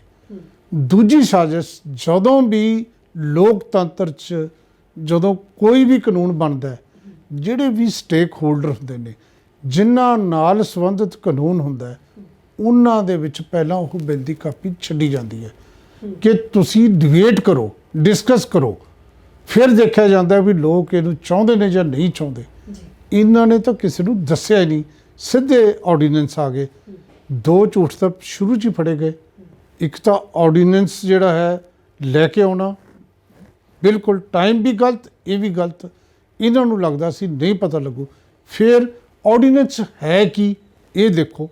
ਆਰਡੀਨੈਂਸ ਸਿੱਧੇ ਤੌਰ ਤੇ 3 ਆਰਡੀਨੈਂਸ ਕੋਈ ਮਰਜ਼ੀ ਚੱਕ ਲਓ, ਅੰਨੇ ਨੂੰ ਵੀ ਦਿਖਦਾ ਕਿ ਆਰਡੀਨੈਂਸ ਕਿਸਾਨਾਂ ਦੇ ਵਿਰੋਧ 'ਚ ਨੇ। ਕੱਲੇ ਕੱਲੇ ਨੂੰ ਪਤਾ ਹੈ ਕਿ ਇਹ ਹੋਣ ਵਾਲਾ ਕੀ ਹੈ ਤੋਂ ਬਾਅਦ ਜੇ ਇਹ ਲਾਗੂ ਹੋ ਜਾਂਦੇ ਨੇ। ਸਾਡੇ ਕੋਲ ਤਾਂ ਸਿੱਧੀ ਗੱਲ ਹੈ, ਬਿਹਾਰ ਦਾ ਮਾਡਲ ਪਿਆ। ਬਿਲਕੁਲ ਹਾਂ। ਤੇ ਉੱਥੇ ਕੀ ਹੈ, ਬਿਹਾਰ ਯੂਪੀ ਦੇ ਬੱਚੇ ਜਿਹੜੇ ਕਿਸਾਨ ਨੇ ਉਹ 1000-1200 ਚ ਝੋਨਾ ਖਰੀਦ ਕੇ ਸਾਡੇ ਐਮਐਸਪੀ ਤੇ ਆ ਕੇ ਜਿਹੜਾ ਉਹ ਵੇਚ ਰਹੇ ਸੀ। ਹੁਣ ਵੀ ਇੰਨਾ ਝੋਨਾ ਨਹੀਂ ਪੰਜਾਬ 'ਚ ਹੋਇਆ, ਜਿਹੜਾ ਬਾਹਰੋਂ ਆ ਕੇ ਵਿਕਿਆ ਉਹਦੇ ਨਾਲ ਪੰਜਾਬ ਐਡਾ ਉਹ ਦਿਖਾ ਰਿਹਾ। ਪਰ ਉਹ 'ਚ ਦੋਨਾਂ ਨੂੰ ਰਲੇ ਮਿਲੇ ਨੇ। ਕਰਪਟ ਸਰਕਾਰਾਂ ਵੀ ਕਰਪਟ ਨੇ, ਏਜੰਸੀਆਂ ਵੀ ਕਰਪਟ ਨੇ, ਤੋਂ ਇਹ ਹੋ ਰਿਹਾ ਸੀ। ਸੋ ਇੱਕ ਤਾਂ ਇਹ ਕਿ ਸਰਕਾਰ ਨੂੰ ਪਤਾ ਸੀ ਉਹ ਗਲਤ ਕਰ ਰਹੀ ਹੈ, ਤੇ ਜਿਹੜੇ ਗਲਤ ਕਰ ਰਹੀ ਹੁੰਦੀ ਹੈ ਉਹ ਫਿਰ ਸਰਕਾਰ ਪ੍ਰਚਾਰ ਤੰਤਰ ਨਾਲ ਲੋਕਾਂ ਦੇ ਵਿੱਚ, ਇਹ ਸਰਕਾਰ ਤਾਂ ਖਾਸ ਤੌਰ ਤੇ ਪ੍ਰਚਾਰ ਤੰਤਰ ਤੇ ਬਹੁਤ ਜ਼ੋਰ ਦਿੰਦੀ ਹੈ। ਜਿਹੜਾ ਇਹਨਾਂ ਦਾ ਸੈਂਟਰ ਨਾਗਪੁਰ ਹੈ, ਉੱਥੋਂ ਆਈਟੀ ਸੈੱਲ ਬਹੁਤ ਜ਼ਬਰਦਸਤ ਇਹਨਾਂ ਨੇ ਬਣਾਇਆ ਹੈ। ਹੁਣ ਉਹਦਾ ਜਵਾਬ ਟਰੈਕਟਰ ਵਾਲੇ ਨੇ ਦਿੱਤਾ ਨਾ ਇਸ ਵਾਰ, ਤਾਂ ਹੀ ਮੈਂ ਕੰਗਨਾ ਰਣੌਤ ਦੀ ਗੱਲ ਕਰ ਰਿਹਾ ਸੀ। ਤਾਂ ਉਹ ਜਿਹੜਾ ਇਸ ਕਰਕੇ ਸਰਕਾਰ ਨੂੰ ਲੱਗਿਆ ਕਿ ਆਪਾਂ ਪ੍ਰਚਾਰ ਕਰਾਂਗੇ, ਐਮਐਸਪੀ ਹੈ ਰਹੇਗੀ, ਇਹ ਉਹ ਕਰਾ ਕੇ ਤੇ ਅਸੀਂ ਫਿਰ ਇਹਦਾ ਜਿਹੜਾ ਹੈ ਕਿਸਾਨਾਂ ਨੂੰ ਚੁੱਪ ਕਰਾ ਦਾਂਗੇ। ਉਹਦੇ ਵਿੱਚ ਸਾਡੇ ਵੀ ਲੀਡਰ ਜਿਹੜੇ ਜਿਨ੍ਹਾਂ ਨੇ ਪੰਜਾਬ 'ਚ ਜੜ੍ਹਾਂ ਲਾਈਆਂ ਨੇ, ਸ਼੍ਰੋਮਣੀ ਅਕਾਲੀ ਦਲ ਵਾਲੇ, ਉਹਨਾਂ ਨੇ ਵੀ, ਚਾਹੇ ਉਹ ਬੀਬਾ ਹਰਸਿਮਰਤ ਹੋਵੇ, ਚਾਹੇ ਸੁਖਬੀਰ ਸਿੰਘ ਬਾਦਲ ਹੋਵੇ, ਅਖੀਰ ਤੱਕ ਲੈਟਰ ਦਿਖਾਉਂਦੇ ਰਹੇ, ਆਹੀ ਕੁਝ ਕਰਦੇ ਸੀ। ਪਰ ਜਦੋਂ ਲੋਕ ਘਰ ਤੇ ਬਾਹਰ ਬੈਠ ਗਏ ਤੇ ਫਿਰ ਉਹਨਾਂ ਨੂੰ ਲੱਗਿਆ ਵੀ ਇਹ ਤਾਂ ਕੰਮ ਖਰਾਬ ਹੋ ਗਿਆ। ਫਿਰ ਉਹਨਾਂ ਨੇ ਚੱਕਿਆ ਔਰ ਵਿਰੋਧ ਕਰਨਾ ਸ਼ੁਰੂ ਕੀਤਾ, ਅਸਤੀਫਾ ਦਿੱਤਾ ਤੇ ਉਸ ਤੋਂ ਬਾਅਦ ਹੁਣ ਸਨਮਾਨ ਵੀ ਵਾਪਸ ਕਰਤਾ। ਹਾਲਾਂਕਿ ਕਿਸਾਨ ਇਹ ਕਹਿੰਦੇ ਨੇ ਕਿ ਇਹਦਾ ਹੁਣ ਕੀ ਫਾਇਦਾ। ਮੈਂ ਉਦੋਂ ਵੀ ਕਿਹਾ ਸੀ ਕਿ ਜੇ ਕਿਤੇ ਟਾਈਮ ਸਿਰ ਹਰਸਿਮਰਤ ਕੌਰ ਨੇ ਅਸਤੀਫਾ ਦਿੱਤਾ ਹੁੰਦਾ, ਉਹਨਾਂ ਦੀ ਬੜੀ ਚੜ੍ਹਾਈ ਹੋਣੀ ਸੀ। ਨਹੀਂ ਦਿੱਤਾ, ਚਲੋ ਗੱਲ ਖਤਮ। ਇਸੇ ਤਰੀਕੇ ਨਾਲ ਬਾਕੀ ਜਿਹੜੀਆਂ ਪਾਰਟੀਆਂ ਦੇ ਇਕੱਲੇ ਦਾ ਐਨਾਲਿਸਿਸ ਕਰ ਸਕਦੇ ਹਾਂ ਕਿਹਨੇ ਕਿੱਥੇ ਕੀ ਕੀਤਾ। ਲੇਕਿਨ ਸਰਕਾਰ ਨੇ ਇਹ ਜ਼ਰੂਰ ਕੀਤਾ ਕਿ ਹੌਲੀ ਹੌਲੀ ਕਿਸਾਨਾਂ ਦੀ ਮੂਵਮੈਂਟ ਨੂੰ, ਪਰਸੋਂ ਪ੍ਰਕਾਸ਼ ਸਿੰਘ ਬਾਦਲ ਬਹੁਤ ਦਿਨਾਂ ਬਾਅਦ ਪਹਿਲਾਂ ਤਾਂ ਹੱਕ 'ਚ ਬੋਲੇ, ਫਿਰ ਉਹਨਾਂ ਨੂੰ ਬੁਲਾਇਆ ਗਿਆ ਜਦੋਂ ਸਨਮਾਨ ਵਾਪਸ ਕੀਤਾ ਪਦਮ ਵਿਭੂਸ਼ਣ, ਕਿ ਮੇਰਾ ਤਜਰਬਾ ਹੈ, ਮੈਂ ਕਹਿਣਾ ਕਿ ਇਹਨੂੰ ਜ਼ਿਆਦਾ ਲਿੰਗਰ ਆਉਣ ਨਾ ਕਰੋ, ਇਹਦਾ ਨੁਕਸਾਨ। ਉਹਨਾਂ ਦਾ ਤਜਰਬਾ ਹੈ ਕਿ ਲਿੰਗਰ ਆਉਣ ਕਰ ਦਿਓ ਕਿਸੇ ਮੂਵਮੈਂਟ ਨੂੰ, ਲੋਕ ਥੱਕ ਜਾਂਦੇ ਨੇ, ਲੋਕ ਲੜ ਪੈਂਦੇ ਨੇ, ਫੁੱਟ ਪੈ ਜਾਂਦੀ ਹੈ, ਆਪਸ 'ਚ ਲੜ ਪੈਂਦੇ ਨੇ। ਤਾਂ ਇਹ ਚਾਲ 'ਤੇ ਚੱਲੀ। ਉਹਨਾਂ ਨੇ, ਸਰਕਾਰ ਨੇ ਇਹਨੂੰ ਸਮਝਿਆ ਹੀ ਨਹੀਂ। ਸਰਕਾਰ ਨੇ ਉਦੋਂ ਮਜਬੂਰੀ ਹੋਈ ਜਦੋਂ ਕਿਸਾਨਾਂ ਨੇ ਸੱਤਿਆਗ੍ਰਹਿ ਕੀਤਾ, ਜਦੋਂ ਹਟੇ ਹੀ ਨਹੀਂ। ਚਰਚਾ ਹਰ ਬਿੰਦੂ पे चर्चा करने को तैयार हैं, तोमर साहब कह ਦਿੰਦੇ ਸੀ। तो चर्चा बिंदु ਤੇ ਕਰਦੇ ਹਰ ਰੋਜ਼ ਉਹਨਾਂ ਨੇ ਇਹ ਐਸਾ ਕਿਸਾਨਾਂ ਨੇ ਆਖਿਆ ਵੀ ਇਹ ਤਾਂ ਹਟਦੇ ਨਹੀਂ। ਉਹਨਾਂ ਨੇ ਆਪਦੀਆਂ ਫਾਈਲਾਂ ਚੱਕੀਆਂ, ਜੈਸ ਨੋ ਲਿਖਤਾ ਤੇ ਮੌਨ ਧਾਰ ਲਿਆ। ਫਿਰ ਹਟੇ ਉਹ, ਫਿਰ ਉਹਨਾਂ ਨੇ ਕਿਹਾ ਵੀ ਇਹ ਤਾਂ ਬੋਲਦੇ ਨਹੀਂ, ਫਿਰ ਕਿਹਾ ਸਾਨੂੰ 2 ਦਿਨ ਦਿਓ। ਇਹ ਮਜਬੂਰੀ ਹੋਈ ਸੀ। ਇਹ ਤਾਂ ਤੁਹਾਡਾ ਪਹਿਲਾ ਸਵਾਲ ਸੀ। ਜਿਹੜੀ ਦੂਜਾ ਸਵਾਲ ਸੀ, ਪਹਿਲਾ ਸਵਾਲ ਕੀ ਸੀ ਤੁਹਾਡਾ? ਇਹ ਸੀਗਾ ਕਿ ਪਹਿਲੀ ਵਾਰ ਇਹ ਹੋਇਆ ਕਿ ਸਰਕਾਰ ਨੇ ਖੁਦ ਮਾਲੀ ਨੁਕਸਾਨ ਕੀਤਾ। ਦੇਖੋ, ਕੋਈ ਮਾਲੀ ਨੁਕਸਾਨ ਤਾਂ ਅਸੀਂ ਕਹਿ ਰਹੇ ਹਾਂ ਨਾ, ਉਹ ਤਾਂ ਮਨੋਹਰ ਲਾਲ ਖੱਟੜ ਇਸ ਇਤਿਹਾਸ ਦੇ ਵਿੱਚ ਭਜਨ ਲਾਲ ਤੋਂ ਬਾਅਦ ਜੇ ਕਾਲੇ ਅੱਖਰਾਂ 'ਚ ਨਾਂ ਲਿਖਿਆ ਜਾਊ ਹਰਿਆਣਾ ਦੇ ਮੁੱਖ ਮੰਤਰੀ ਮਨੋਹਰ ਲਾਲ ਖੱਟੜ ਦਾ ਹੋ। ਜਦੋਂ ਏਸ਼ੀਅਡ ਖੇਡਾਂ ਹੋਈਆਂ 82 'ਚ ਉਸ ਵੇਲੇ ਭਜਨ ਲਾਲ ਨੇ ਇਹ ਕੰਮ ਕੀਤਾ ਸੀ ਕਿ ਸਿੱਖਾਂ ਨੂੰ ਬੱਸਾਂ 'ਚੋਂ ਉਤਾਰ ਕੇ ਜ਼ਲੀਲ ਕੀਤਾ ਸੀ, ਕਿਉਂਕਿ ਉਹਨਾਂ ਨੇ ਇਹ ਐਲਾਨ ਕੀਤਾ ਸੀ ਕਿ ਅਸੀਂ ਉੱਥੇ ਪ੍ਰੋਟੈਸਟ ਕਰਨਾ ਹੈ। ਜਿਹੜੇ ਦੇਖਣ ਜਾ ਰਹੇ ਸੀ ਵੱਡੇ ਵੱਡੇ ਮਿਲਟਰੀ ਅਫਸਰਾਂ ਦੀ ਵੀ ਬੇਇੱਜ਼ਤੀ ਹੋਈ ਸੀ ਜਾਂ ਕੀਤੀ ਗਈ ਸੀ।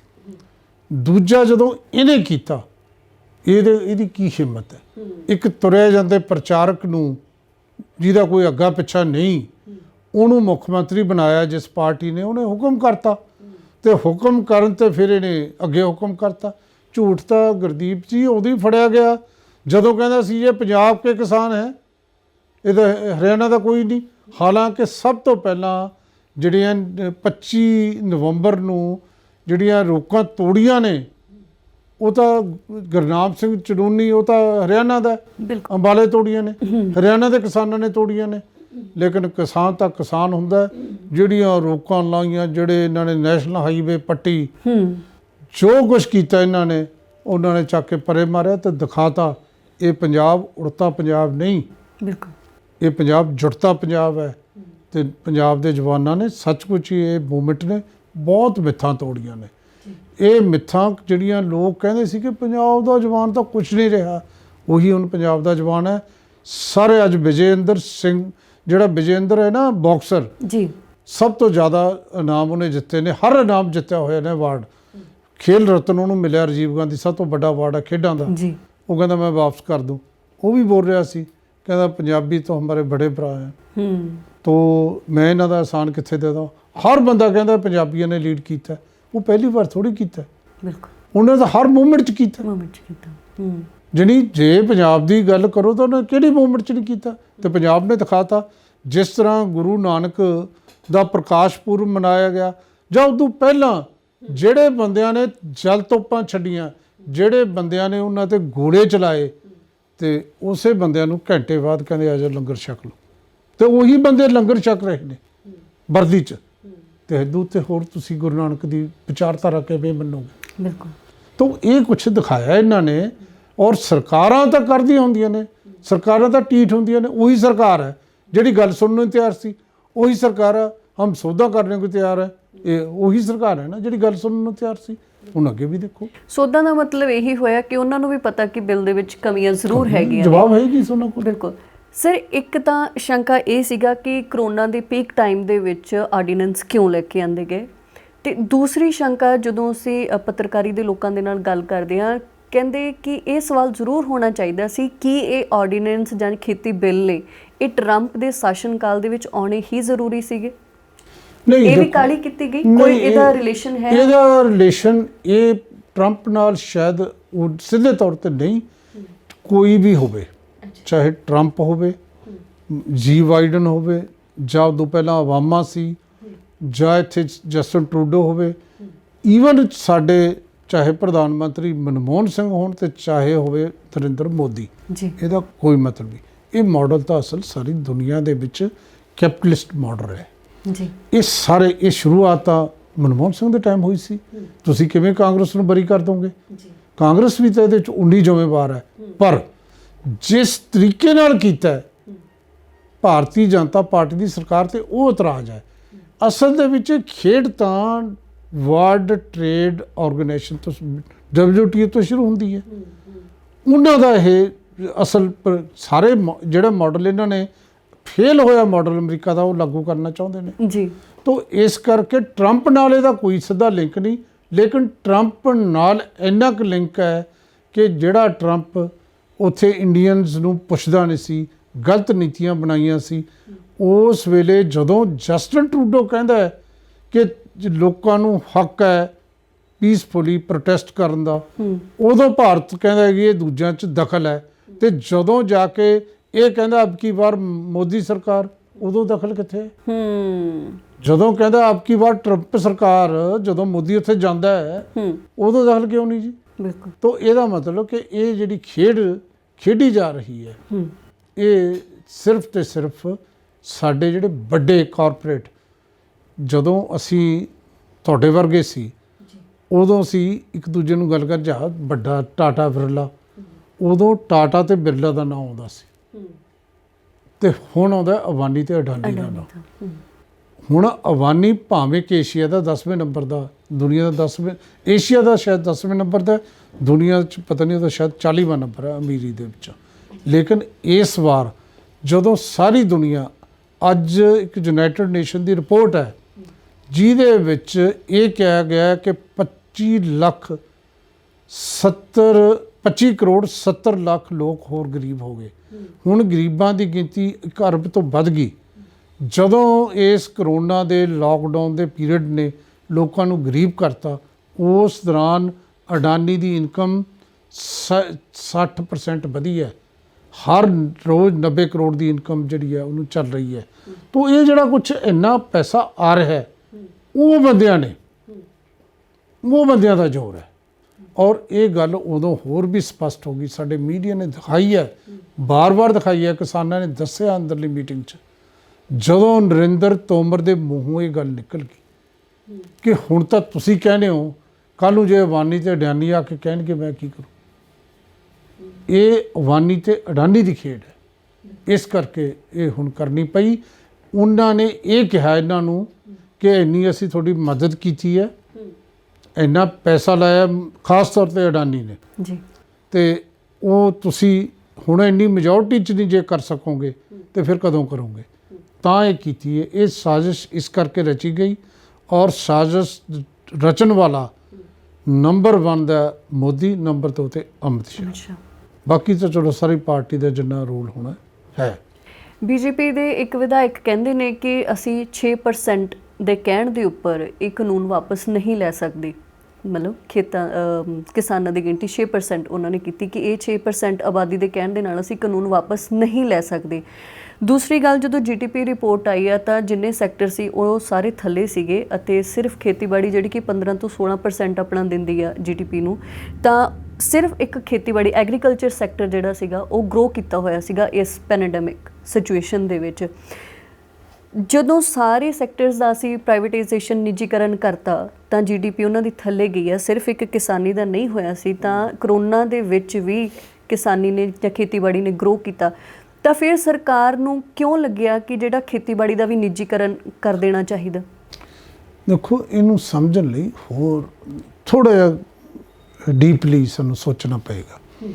ਅਸਲ ਇਹ ਹੈ ਕਿ ਸਾਰੀ ਦੁਨੀਆ ਜਿਹੜੀ ਹੈ ਨਾ 3-4 ਸੈਕਟਰ 'ਚ ਵੰਡ ਕੇ ਜੋ ਦੇਖਾਂਗੇ ਫਿਰ ਸਮਝ ਆਉਂਦੀ ਹੈ ਜੀ। ਇੱਕ ਹੈ ਐਗਰੀਕਲਚਰ ਸੈਕਟਰ, ਇੱਕ ਹੁੰਦਾ ਸਰਵਿਸ ਸੈਕਟਰ ਜੀ, ਇੱਕ ਹੁੰਦਾ ਇੰਡਸਟਰੀਅਲ ਸੈਕਟਰ ਜੀ।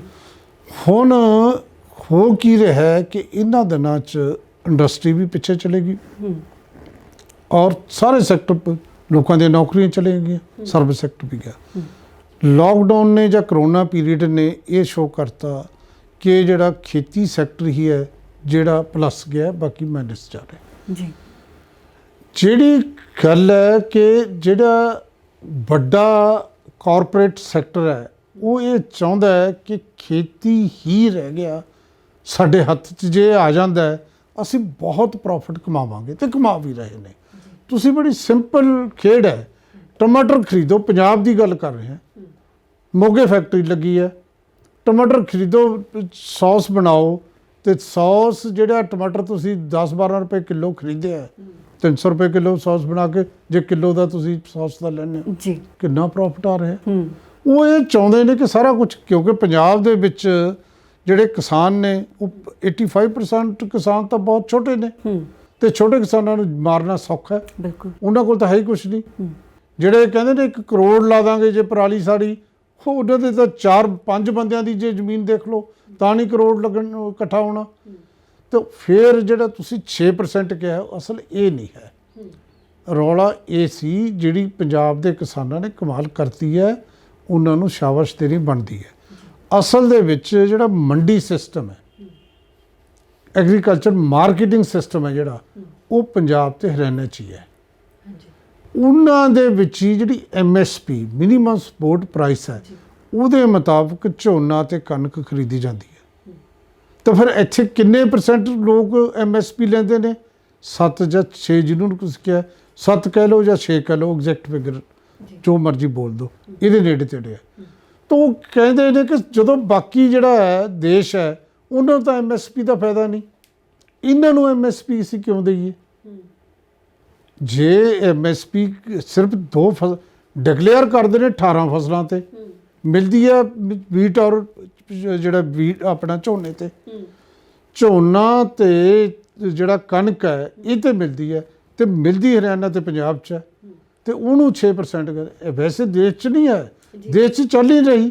ਉਹੀ ਦੇਖੋ ਨਾ, ਜਿਹੜੇ ਇਹੀ ਤਾਂ ਦੁੱਖ ਹੈ ਕਿ ਬਿਹਾਰ ਦੇ ਵਿੱਚ ਤੁਸੀਂ ਝੋਨਾ ਅੱਜ ਦੇ ਟਾਈਮ ਤੇ 1000 ਰੁਪਈਆ ਖਰੀਦ ਲਿਆ, 1825 ਪੰਜਾਬ 'ਚ ਵੇਚਣਾ, 100 ਰੁਪਇਆ ਤੁਹਾਡੀ ਕੈਰੇਜ ਪੈ ਗਈ ਪਰ ਕੁਇੰਟਲ, 100 ਰੁਪਇਆ ਤੁਸੀਂ ਹੇਰਾ ਫੇਰੀ ਦੇ ਦਿੱਤਾ ਕਰਪਸ਼ਨ ਦਾ, ਫਿਰ ਵੀ ਤੁਹਾਨੂੰ 800 ਬਚਦਾ। ਤਾਂ ਇਹ ਪੰਜਾਬ ਕਹਿੰਦਾ ਵੀ ਜੇ ਇਹੀ ਕੁਛ ਹੈ ਤਾਂ ਫਿਰ ਤਾਂ ਅਸੀਂ ਮਾਰੇ ਜਾਵਾਂਗੇ। ਉਹ ਸਰਕਾਰ ਚਾਹੁੰਦੀ ਹੈ ਮਾਰੇ ਜਾਣ, ਕਿਉਂ? ਜੇ ਮਾਰੇ ਜਾਣਗੇ ਇਹਨਾਂ ਕੋਲ ਕੋਈ ਇਨਕਮ ਨਹੀਂ ਹੋਣੀ, ਤੇ ਇਨਕਮ ਨਹੀਂ ਹੋਣੀ ਪਹਿਲੇ ਹੀ ਤਾਂ ਉਹ ਤਾਂ ਕਰਜ਼ੇ 'ਚ ਡੁੱਬੇ ਹੋਏ ਨੇ, ਤੇ ਜਾਣਗੇ ਕਿੱਥੇ? ਤੇ ਉਹਨਾਂ ਕੋਲ ਕੰਟਰੈਕਟ ਫਾਰਮਿੰਗ ਦੀ ਇਹ ਗੱਲ ਕਰ ਰਹੇ ਨੇ। ਕੰਟਰੈਕਟ ਫਾਰਮ ਗੰਨੇ ਵਾਲੀ ਤੇ ਕੰਟਰੈਕਟ ਹੈ। ਹੁਣ ਗੰਨੇ ਵਾਲੀਆਂ ਮਿੱਲਾਂ ਤੁਹਾਡੇ ਨਾਲ ਕੰਟਰੈਕਟ ਕਰਦੀਆਂ ਨੇ ਕਿ ਜੀ ਤੁਸੀਂ ਗੰਨਾ ਬੀਜੋ, ਅਸੀਂ ਤੁਹਾਡਾ ਗੰਨਾ ਖਰੀਦਾਂਗੇ, ਤੇ ਗੰਨਾ ਬੀਜ ਦਿੰਦੇ ਨੇ, ਖਰੀਦ ਲੈਂਦੇ ਨੇ, ਪੇਮੈਂਟ ਨਹੀਂ ਕਰਦੇ।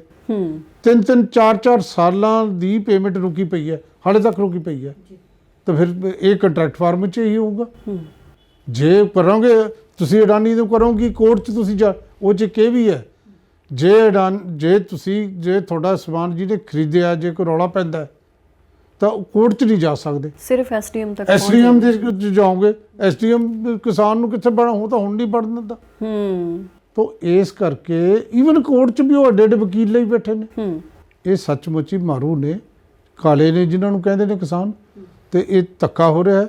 ਮੈਨੂੰ ਲੱਗਦਾ ਹੈ ਐਦੂ ਵੱਡੀ ਲਹਿਰ ਜਾਂ ਐਡੀ ਵੱਡੀ ਲਹਿਰ ਜੀ, ਲੋਕ ਲਹਿਰ ਜਿਹਨੂੰ ਕਹਿੰਦੇ ਨੇ, ਜਿਹੜੀ 2 ਹਿੱਸਿਆਂ 'ਚ ਵੰਡੇਗੀ, ਲੋਕਾਂ ਦਾ ਤੇ ਜੋਕਾਂ ਦਾ। ਜਾਂ ਲੋਕਾਂ ਨਾਲ ਖੜੋ ਜਾਂ ਉੱਧਰ ਖੜੋ, ਔਰ ਇਸ ਤਰ੍ਹਾਂ ਹੀ ਮੀਡੀਆ ਵੀ ਵੰਡਿਆ ਗਿਆ, ਲੋਕਾਂ ਨਾਲ ਖੜਾ ਜਾਂ ਦੂਜੇ ਪਾਸੇ ਖੜਾ। ਇਹ ਸਹੀ ਪਾਸੇ ਨਿਰਣੇ ਹੋ ਜਾਣਗੇ ਹੁਣ। ਸਰ, ਨਾਰਾ ਸੀਗਾ ਕਿਸਾਨ ਮਜ਼ਦੂਰ ਏਕਤਾ ਜ਼ਿੰਦਾਬਾਦ। ਕਿਸਾਨਾਂ ਦਾ ਸਾਰਿਆਂ ਨੂੰ ਸਮਝ ਆਉਂਦਾ ਕਿ ਕਿਸਾਨ ਦਾ ਕੀ ਨੁਕਸਾਨ ਹੋਊਗਾ, ਪਰ ਮਜ਼ਦੂਰ ਕਹਿੰਦਾ ਕਿ ਚਲੋ ਕਿਸਾਨ ਦਾ ਜੇ ਨੁਕਸਾਨ ਹੋ ਵੀ ਗਿਆ ਤਾਂ ਉਹ ਘੱਟੋ ਘੱਟ 20 ਰੁਪਏ ਪਾ ਕੇ ਤਾਂ ਆਪਣੀ ਜੇਬ 'ਚ ਘਰੇ ਆਊਗਾ, ਤਾਂ ਉਹਦਾ ਉਹ ਆਪਣੇ ਘਰ ਦਾ ਗੁਜ਼ਾਰਾ ਚਲਾ ਸਕਦਾ। ਪਰ ਮਜ਼ਦੂਰ ਜਿਹਦੇ ਕੋਲ ਕੋਈ ਹੋਰ ਬਿਜ਼ਨਸ ਵੀ ਨਹੀਂ ਹੈ, ਜਿਹਦੇ ਕੋਲ ਖੇਤੀਬਾੜੀ ਨਹੀਂ ਹੈ, ਜਿਹੜਾ ਕਿ ਮਜ਼ਦੂਰੀ ਕਰਕੇ ਖਾ ਰਿਹਾ ਵਾ, ਕਹਿੰਦੇ ਕਿ ਜਦੋਂ ਕਾਰਪੋਰੇਟ ਘਰਾਣੇ ਆ ਜਾਣਗੇ, ਜਿਹੜਾ ਆਟਾ ਹੁਣ 150 ਰੁਪਏ ਨੂੰ 5 ਕਿਲੋ ਮਿਲਦਾ ਤਾਂ ਉਹ 150 ਰੁਪਏ ਨੂੰ ਕਿਲੋ ਵਿਕਣ ਲੱਗ ਜੂਗਾ, ਤਾਂ ਮਜ਼ਦੂਰ ਦਾ ਕੀ ਹਾਲ ਹੋਊਗਾ ਕੰਟਰੀ ਦੇ ਵਿੱਚ? ਨਹੀਂ, ਪਹਿਲੀ ਤਾਂ ਗੱਲ ਨਾ ਤੁਸੀਂ ਇਹਨੂੰ ਵੀ ਸਮਝਣ ਦੀ ਲੋੜ ਹੈ। ਤੁਸੀਂ ਜਦੋਂ ਮਜ਼ਦੂਰ ਸਮਝਦੇ ਹੋ ਨਾ, ਅਸਲ ਵਿੱਚ ਇਹ ਖੇਤੀ ਮਜ਼ਦੂਰ ਦੀ ਜ਼ਿਆਦਾ ਗੱਲ ਹੈ। ਜਿਹੜਾ ਮਜ਼ਦੂਰ ਬੈਠਾ ਹੈ ਖੇਤੀ ਮਜ਼ਦੂਰ ਹੈ ਜੀ। ਦੂਜੀ ਗੱਲ ਇਹ ਹੈ ਕਿ ਜਿਹੜੇ ਵੀ ਲੋਕ ਹੁਣ ਕਿਸਾਨਾਂ ਨਾਲ ਉੱਥੇ ਬੈਠੇ ਨੇ, ਤੁਸੀਂ ਕਹੋਗੇ ਜੀ ਕਮਰ ਗਰੇਵਾਲ ਲਗਾਤਾਰ ਗਾਣੇ ਗਾ ਰਿਹਾ ਉੱਥੇ ਬੈਠਾ, ਠੀਕ ਹੈ, ਜਾਂ ਤੁਸੀਂ ਕਹੋਗੇ ਦਲਜੀਤ ਕੱਲ੍ਹ ਉੱਥੇ ਗਿਆ, ਵੀ ਇਹਨਾਂ ਨੂੰ ਕੀ ਲੋੜ ਹੈ? ਭਈ ਇਹਨਾਂ ਨੂੰ ਵੀ ਲੋੜ ਹੈ, ਫਿਲਮ ਵਾਲਿਆਂ ਨੂੰ ਵੀ ਲੋੜ ਹੈ। ਫਿਲਮਾਂ ਲੋਕ ਕਦੋਂ ਦੇਖਣਗੇ? ਜਦੋਂ ਰੋਟੀ ਖਾਣ ਲਈ ਹੋਣਗੇ। ਖਾੜੇ ਉਦੋਂ ਲੱਗਣਗੇ ਜਦੋਂ ਮਤਲਬ ਲੋਕਾਂ ਕੋਲ ਪੈਸਾ ਹੋਊਗਾ। ਮਜ਼ਦੂਰ ਰੋਟੀ ਕਦੋਂ ਖਾਊਗਾ? ਜਦੋਂ ਕਿਸਾਨ ਕੋਲ ਪੈਸਾ ਹੋਊਗਾ। ਸੀਰੀ ਨੂੰ ਵੀ ਤਾਂ ਉਦੋਂ ਮਿਲੂਗਾ। ਖੇਤੀ ਦਾ ਜਿਹੜਾ ਮਜ਼ਦੂਰ ਹੈ ਤਾਂ ਉਹ ਹੋਊਗਾ ਜੇ ਕਿਸਾਨ ਕੁਛ ਬੀਜੂਗਾ, ਝੋਨਾ ਲਾਉਣਾ, ਤਾਂ ਹੀ ਮਜ਼ਦੂਰ ਆ ਕੇ ਝੋਨਾ ਲਾਊਗਾ। ਬਿਲਕੁਲ ਹਾਂ। ਇੱਕ ਤਾਂ ਇਹ ਹੈ ਕਿ ਖੇਤੀ ਇੱਕ ਐਸਾ ਬਿਜ਼ਨਸ ਹੈ, ਐਸਾ ਸੈਕਟਰ ਹੈ ਜਿਹਦੇ ਨਾਲ ਬਹੁਤ ਸਾਰੇ ਲੋਕ ਜੁੜੇ ਹੋਏ ਨੇ। ਜਿਹੜੀ ਖੇਤੀ ਨੂੰ ਇਕੱਲੇ ਕਿਸਾਨਾਂ ਨਾਲ ਨਾ ਜੋੜ ਕੇ ਦੇਖੋ ਜੀ। ਇਸੇ ਕਰਕੇ ਅਸੀਂ ਕਹਿੰਦੇ ਹਾਂ ਕਿ ਜਿਹੜੀ ਸਾਡੀ ਆਰਥਿਕਤਾ ਦੀ ਰੀੜ੍ਹ ਦੀ ਹੱਡੀ, ਤਾਂ ਹੀ ਕਹਿੰਦੇ ਆ ਨਾ ਕਿ ਮੇਨ ਹੈ ਇਹ। ਸੋ ਮਜ਼ਦੂਰ ਜਿਹੜਾ ਹੈ, ਇਸ ਕਰਕੇ ਮਜ਼ਦੂਰ ਵੀ ਉਵੇਂ ਹੀ ਹੈ। ਸਾਡੇ ਤਾਂ ਗੀਤ ਵੀ ਲਿਖੇ ਨੇ ਲੋਕਾਂ ਨੇ, ਸਾਡੇ ਤਾਂ ਨਾਵਲਾਂ 'ਚ ਵੀ ਇਹੀ ਜ਼ਿਕਰ ਹੈ ਵੀ ਆਪਾਂ ਭਾਈ ਦੋਨੇ, ਜਿਹੜਾ ਹੁਣ ਮੇਰੇ ਪੂਰੇ ਯਾਦ ਨਹੀਂ ਆ ਰਿਹਾ, ਸੀਰੀ ਤੇ ਜੱਟ ਜਿਹੜਾ ਹੈ ਨਾ, ਉਹ ਤਾਂ ਸੱਚਮੁੱਚ ਹੀ ਇੱਕੋ ਹੀ ਕਿਸਮਤ ਲਿਖੀ ਹੈ ਰੱਬ ਨੇ ਉਹਨਾਂ ਦੀ, ਤੇ ਉਹ ਉਵੇਂ ਚੱਲਦੇ ਨੇ, ਇਕੱਠੇ ਚੱਲਦੇ ਨੇ। ਤਾਂ ਇਹ ਸਾਰਾ ਕੁਛ ਨੂੰ ਕਿਸਾਨ ਨੂੰ ਮਜ਼ਦੂਰ ਨਾਲ ਲੱਗ ਕਰਕੇ ਨਹੀਂ, ਸਰਕਾਰਾਂ ਤਾਂ ਇਹੀ ਚਾਹੁੰਦੀਆਂ ਸੀ।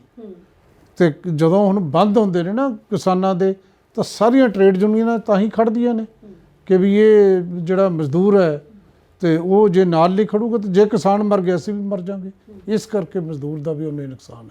ਸਰ ਇੱਕ ਚੀਜ਼ ਹੋਰ ਆ ਵੀ ਜਿਵੇਂ ਸਾਡੇ ਘਰਾਂ ਦੇ ਵਿੱਚ ਜਿਹੜੇ ਲੋਕ ਆਪ ਖੇਤੀ ਨਹੀਂ ਕਰਦੇ ਤਾਂ ਆਪਣੀ ਉਹ ਜ਼ਮੀਨ ਠੇਕੇ ਤੇ ਦੇ ਦਿੰਦੇ ਨੇਗੇ ਕਿਸੇ ਨੂੰ। ਮੰਨ ਲਓ ਵੀ ਮੈਂ ਖੇਤੀ ਮੈਂ ਨਹੀਂ ਕਰਨੀ ਹੈਗੀ ਤਾਂ ਮੈਂ ਆਪਣੇ ਜਿਹੜੇ 4 ਕਿੱਲੇ ਆ ਜਾਂ 2 ਕਿੱਲੇ ਨੇਗੇ ਤਾਂ ਮੈਂ ਉਹ ਕਿਸੇ ਹੋਰ ਨੂੰ ਦੇਤੇ ਤਾਂ ਉਹਦੇ ਤੋਂ ਮੈਨੂੰ ਠੇਕਾ ਆਉਂਦਾ ਜ਼ਮੀਨ ਦਾ। ਤਾਂ ਜਦੋਂ ਖੇਤੀਬਾੜੀ ਦਾ ਨਿੱਜੀਕਰਨ ਹੋ ਗਿਆ ਇਹ ਰੁਝਾਨ ਰਹੂਗਾ? ਨਹੀਂ, ਫਿਰ ਤਾਂ ਬਿਲਕੁਲ ਦੂਜੇ ਪਾਸੇ ਚਲਾ ਜਾਊਗਾ। ਜੇ ਕਿਸਾਨ ਤੋਂ ਵੀ ਉਹਨਾਂ ਨੇ ਕੰਟਰੈਕਟ ਤੇ ਲੈਣਾ। ਹੁਣ ਮੈਂ ਤਾਂ ਇੱਥੇ ਰਹਿਣਾ, ਮੇਰਾ ਪਿੰਡ ਮੈਂ ਠੇਕੇ ਤੇ ਦਿੰਦਾ ਜ਼ਮੀਨ ਜਿਵੇਂ ਤੁਸੀਂ ਕਿਹਾ। ਤੇ ਫਿਰ ਹੁਣ ਮੈਂ ਕਿਸਾਨ ਜਿਹੜਾ ਮੇਰੇ ਠੇਕੇ ਤੇ ਲੈਂਦਾ, ਜਿਹੜੀ ਨਾਲ ਲੱਗਦੀ ਹੈ ਉਹ ਇਸ ਕਰਕੇ ਠੇਕੇ ਤੇ ਲੈਂਦਾ ਹੈ ਵੀ ਉਹਨੇ ਜੇ 10 ਕਿੱਲੇ ਆਪਦੇ ਪਾ ਰਿਹਾ 10 ਕਿੱਲੇ ਮੇਰੇ ਸਾਰੇ ਸੰਦ ਤਾਂ ਉਹਨੇ ਖਰੀਦਣੇ, ਟਰੈਕਟਰ ਉਹਦੇ ਕੋਲ ਹੈ, ਬਾਕੀ ਸਭ ਕੁਝ ਉਹ ਥੋੜਾ ਮਿਹਨਤ ਕਰੂਗਾ, ਉਸ ਮਿਹਨਤ 'ਚ ਉਹਨੂੰ ਵੀ ਕੁਝ ਬਚ ਜਾਂਦਾ ਤੇ ਸਾਨੂੰ ਵੀ ਜ਼ਮੀਨ ਵਾਲੇ ਬਚ ਜਾਂਦਾ। ਤੇ ਫਿਰ ਕੀ ਹੋਊਗਾ, ਜਿਹੜੇ ਠੇਕੇ ਤੇ ਕਿਸਾਨਾਂ ਨੂੰ ਦਿੰਦੇ ਨੇ ਉਹ ਸਿੱਧੀਆਂ ਕਾਰਪੋਰੇਟ ਕੰਪਨੀਆਂ ਨੂੰ ਦੇ ਦੇਣਗੇ। ਇਹ ਤਾਂ ਉਹਨਾਂ ਲਈ ਤਾਂ ਠੀਕ ਹੋ ਜੂ, ਪਰ ਉਦੋਂ ਬਾਅਦ ਹੌਲੀ ਹੌਲੀ ਜਿਹੜਾ ਕਾਰਪੋਰੇਟ ਦੇ ਕਬਜ਼ੇ ਦੀ ਗੱਲ ਹੈ ਨਾ, ਤੇ ਕਾਰਪੋਰੇਟ ਨੇ ਕੀ ਕਰਨਾ ਹੈ, ਕਾਰਪੋਰੇਟ ਨੇ ਕਹਿਣਾ ਕਿ ਤੁਸੀਂ ਦਿਓ ਜੀ ਸਾਨੂੰ 21 ਸਾਲ 25 ਸਾਲ ਲਈ ਲਿਖੋ।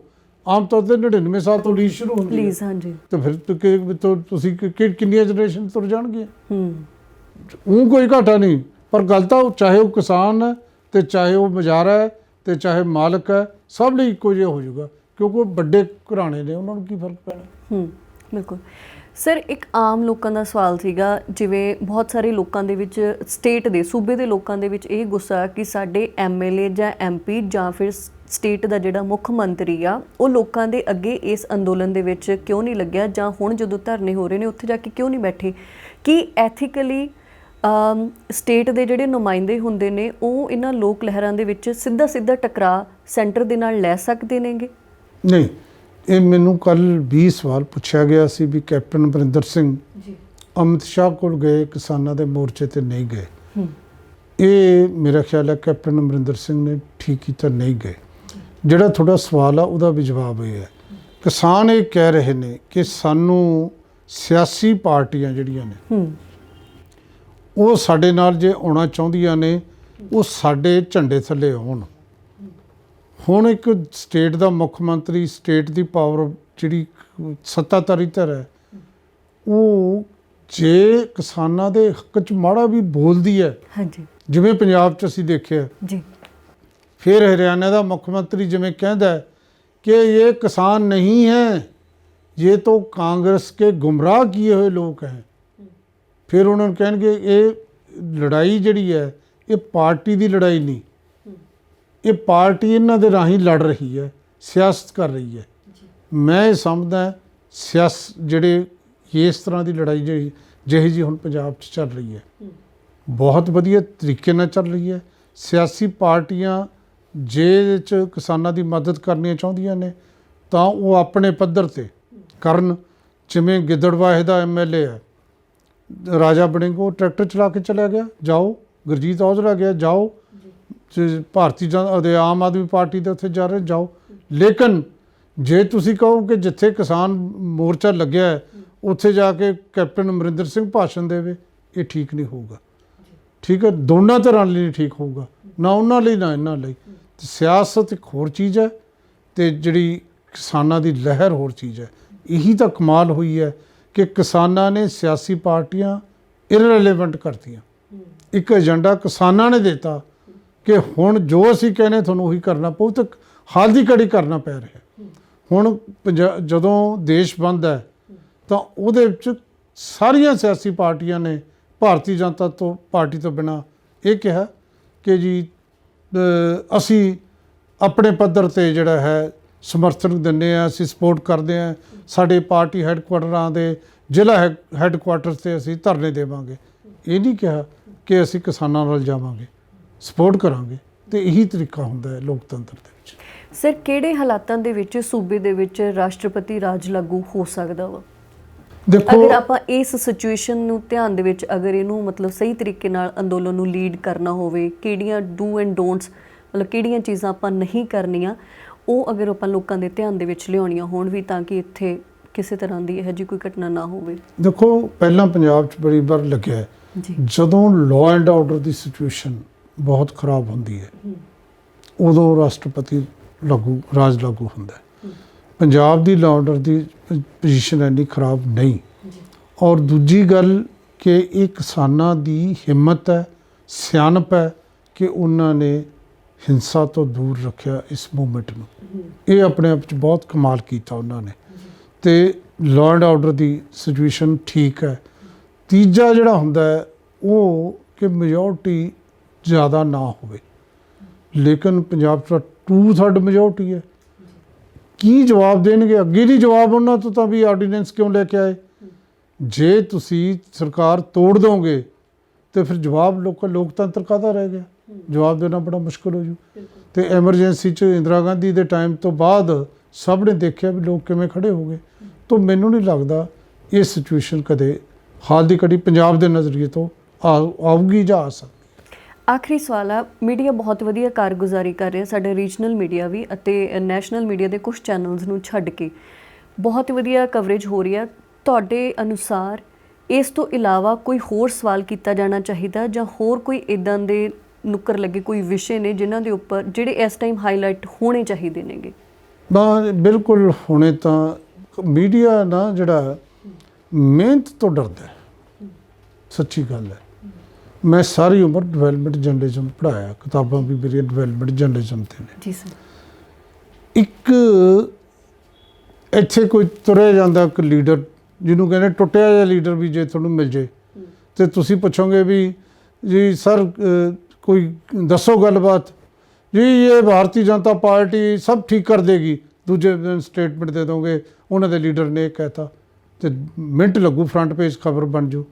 ਤੇ ਜੇ ਮੈਂ ਕਹਾਂ ਕਿ ਜਿਹੜਾ ਬੰਦਾ ਮੋਰਚੇ ਦੇ ਵਿੱਚ ਫ੍ਰੀ ਟਰੈਕਟਰ ਠੀਕ ਕਰਦਾ ਸੀ, ਰਾਤ ਨੂੰ ਕਾਰ ਦੇ ਵਿੱਚ ਜਾ ਕੇ ਆਰਾਮ ਕਰਨ ਲੱਗਿਆ, ਕਾਰ ਦੇ ਵਿੱਚ ਸਪਾਰਕ ਨਾਲ ਅੱਗ ਲੱਗ ਗਈ, ਉਹ ਮਰ ਗਿਆ। ਤੇ ਉਹਦੀ ਜਿਹੜੀ ਲਾਸ਼ ਹੈ 4 ਦਿਨ ਹੋ ਗਏ ਪਈ ਹੈ, ਘਰ ਦੇ ਵਿੱਚ ਉਹਦੇ ਹਾਲਾਤ ਮਾੜੇ ਨੇ। ਘਰ 'ਚ ਕੀ ਹਾਲਾਤ ਮਾੜੇ ਨੇ ਇਹ ਜਾ ਕੇ ਪਤਾ ਲੱਗੂ। ਕਿੰਨੇ ਬੱਚੇ ਨੇ, ਕਿੰਨੀਆਂ ਕੁੜੀਆਂ ਵਿਆਹੁਣ ਵਾਲੀਆਂ ਨੇ, ਕੀ ਕਰਨਾ। ਤੁਸੀਂ ਉਹਦੇ ਪਿੰਡ ਜਾਓਗੇ, ਸੰਗਰੂਰ ਜਾਂ ਮਾਨਸਾ ਜਿੱਥੋਂ ਦਾ ਵੀ ਆ, ਤੇ ਉੱਥੇ ਜਾ ਕੇ ਇੰਨੀ ਮਿਹਨਤ ਕੌਣ ਕਰਦਾ? ਮੀਡੀਆ ਕਰ ਕੀ ਰਿਹਾ? ਮੀਡੀਆ ਸਿਰਫ ਤੇ ਸਿਰਫ ਜਿਹੜੀ ਬਣੀ ਬਣਾਈ ਇਨਫੋਰਮੇਸ਼ਨ ਹੈ ਉਹਨੂੰ ਅੱਗੇ ਪ੍ਰੈਜ਼ੈਂਟ ਕਰੀ ਜਾ ਰਿਹਾ, ਆਪ ਡਿਗ ਆਊਟ ਨਹੀਂ ਕਰ ਰਿਹਾ, ਆਪ ਉਹਨੂੰ ਕੁਛ ਜਿਹੜੀ ਕਰਨ ਦੀ ਲੋੜ ਆ ਉਹ ਨਹੀਂ ਕਰ ਰਿਹਾ। ਸੋ ਸਾਡੀ ਪ੍ਰੋਬਲਮ ਹੈ ਕਿ ਜਿਹੜਾ ਅੱਗੇ ਉਹਦੀ ਡਿਵੈਲਪਮੈਂਟ ਕੀ ਹੁੰਦੀ ਹੈ, ਜਿਹੜੀ ਜੇ ਕਿਸਾਨੀ ਅੰਦੋਲਨ ਦੀ ਵੀ ਗੱਲ ਕਰੀਏ ਤਾਂ ਇਹ ਦੱਸਿਆ ਜਾ ਸਕਦਾ ਕਿ ਕਿਸਾਨ 85% 2 ਏਕੜ 2.5 ਏਕੜ ਵਾਲਾ ਹੈ। ਇਹਨਾਂ 'ਚੋਂ ਆਹ ਕਿਸਾਨ ਨੂੰ ਅਸੀਂ ਚੱਕ ਲਿਆ, ਇਹਦੀ ਲਾਈਫ ਦੇਖ ਰਹੇ ਹਾਂ, ਇਹਦੇ ਕੋਲ ਕਿੰਨੀ ਇਨਕਮ ਹੈ, ਇਹਦੇ ਬੱਚੇ ਕਿੰਨੇ ਕੁ ਪੜ੍ਹੇ, ਕਿਉਂ ਨਹੀਂ ਪੜ੍ਹ ਸਕਦੇ, ਕੀ ਆਨਲਾਈਨ ਪੜ੍ਹਨ ਲਈ ਇਹਨਾਂ ਕੋਲ ਸਮਾਰਟਫੋਨ ਹੈ, ਜੋ ਮਰਜ਼ੀ ਲਿਖ ਲਓ ਤੁਸੀਂ, ਠੀਕ ਹੈ। ਉਹ ਕੰਮ ਅਸੀਂ ਨਹੀਂ ਕਰ ਰਹੇ। ਅਸੀਂ ਜਿਹੜੀਆਂ ਸਾਈਡ ਸਟੋਰੀਜ਼ 'ਤੇ ਨਹੀਂ ਜ਼ੋਰ ਦੇ ਰਹੇ, ਅਸੀਂ ਸਿਰਫ ਮੇਨ ਸਟੋਰੀ 'ਤੇ ਜ਼ੋਰ ਦੇ ਰਹੇ ਹਾਂ। ਅਤੇ ਅਸਲ ਦੇ ਵਿੱਚ ਸਾਈਡ ਸਟੋਰੀ ਬਹੁਤ ਇੰਪੋਰਟੈਂਟ ਹੁੰਦੀਆਂ ਨੇ, ਉਹ ਅਸੀਂ ਇਗਨੋਰ ਕਰ ਰਹੇ ਹਾਂ ਕਿਉਂਕਿ ਉਹ 'ਤੇ ਮਿਹਨਤ ਜ਼ਿਆਦਾ ਹੁੰਦੀ ਹੈ, ਮਿਹਨਤ ਨਹੀਂ ਕਰ ਰਹੇ। ਮੀਡੀਆ ਮਿਹਨਤ ਕਰਨ ਤੋਂ ਡਰ ਰਿਹਾ। ਮੀਡੀਆ ਜਿਹੜਾ ਡਿਵੈਲਪਮੈਂਟ ਸਟੋਰੀਜ਼ ਨਹੀਂ ਦੇ ਰਿਹਾ, ਮੀਡੀਆ ਸੈਂਸੇਸ਼ਨਲ ਜਿਹੜੀ ਹੈ ਉਹ ਸਟੋਰੀਜ਼ ਪੈਦਾ ਕਰਨਾ ਚਾਹੁੰਦਾ ਹੈ। ਮੀਡੀਆ ਕਿੰਨੇ ਕੁ ਮੀਡੀਆ ਨੇ ਦੱਸਤਾ ਕਿ ਉੱਥੇ ਜਿਹੜੀ ਬਜ਼ੁਰਗ ਔਰਤ 70 ਸਾਲ ਦੀ ਬੈਠੀ ਹੈ ਉਹ ਪਿੱਛੇ ਕੀ ਕਰਕੇ ਆਈ ਹੈ, ਲੇਕਿਨ ਤੁਸੀਂ ਦਲਜੀਤ ਦੋਸਾਂਝ ਆ ਗਿਆ, ਕੈਮਰਾ ਥੋੜ੍ਹਾ ਉੱਥੇ ਹੀ ਚੱਲਦਾ, ਉਸ ਬਜ਼ੁਰਗ ਔਰਤ 'ਤੇ ਨਹੀਂ, ਉਸ ਹੈਂਡੀਕੈਪ ਬੰਦੇ 'ਤੇ ਨਹੀਂ ਜਾਂਦਾ ਤੁਹਾਡਾ ਕੈਮਰਾ। ਇਹ ਹੈ ਮੀਡੀਆ, ਉਸ ਤਰ੍ਹਾਂ ਦੀ ਉਹਦੀ ਕਮੀਆਂ ਹੈਗੀਆਂ ਨੇ। ਜੀ ਬਿਲਕੁਲ, ਬਹੁਤ ਸ਼ੁਕਰੀਆ ਸਾਡੇ ਨਾਲ ਗੱਲ ਕਰਨ ਦੇ ਲਈ ਅਤੇ ਸਾਨੂੰ ਆਪਣਾ ਸਮਾਂ ਦੇਣ ਦੇ ਲਈ। ਸ਼ੁਕਰੀਆ। ਸਤਿ ਸ਼੍ਰੀ ਅਕਾਲ ਸਰ।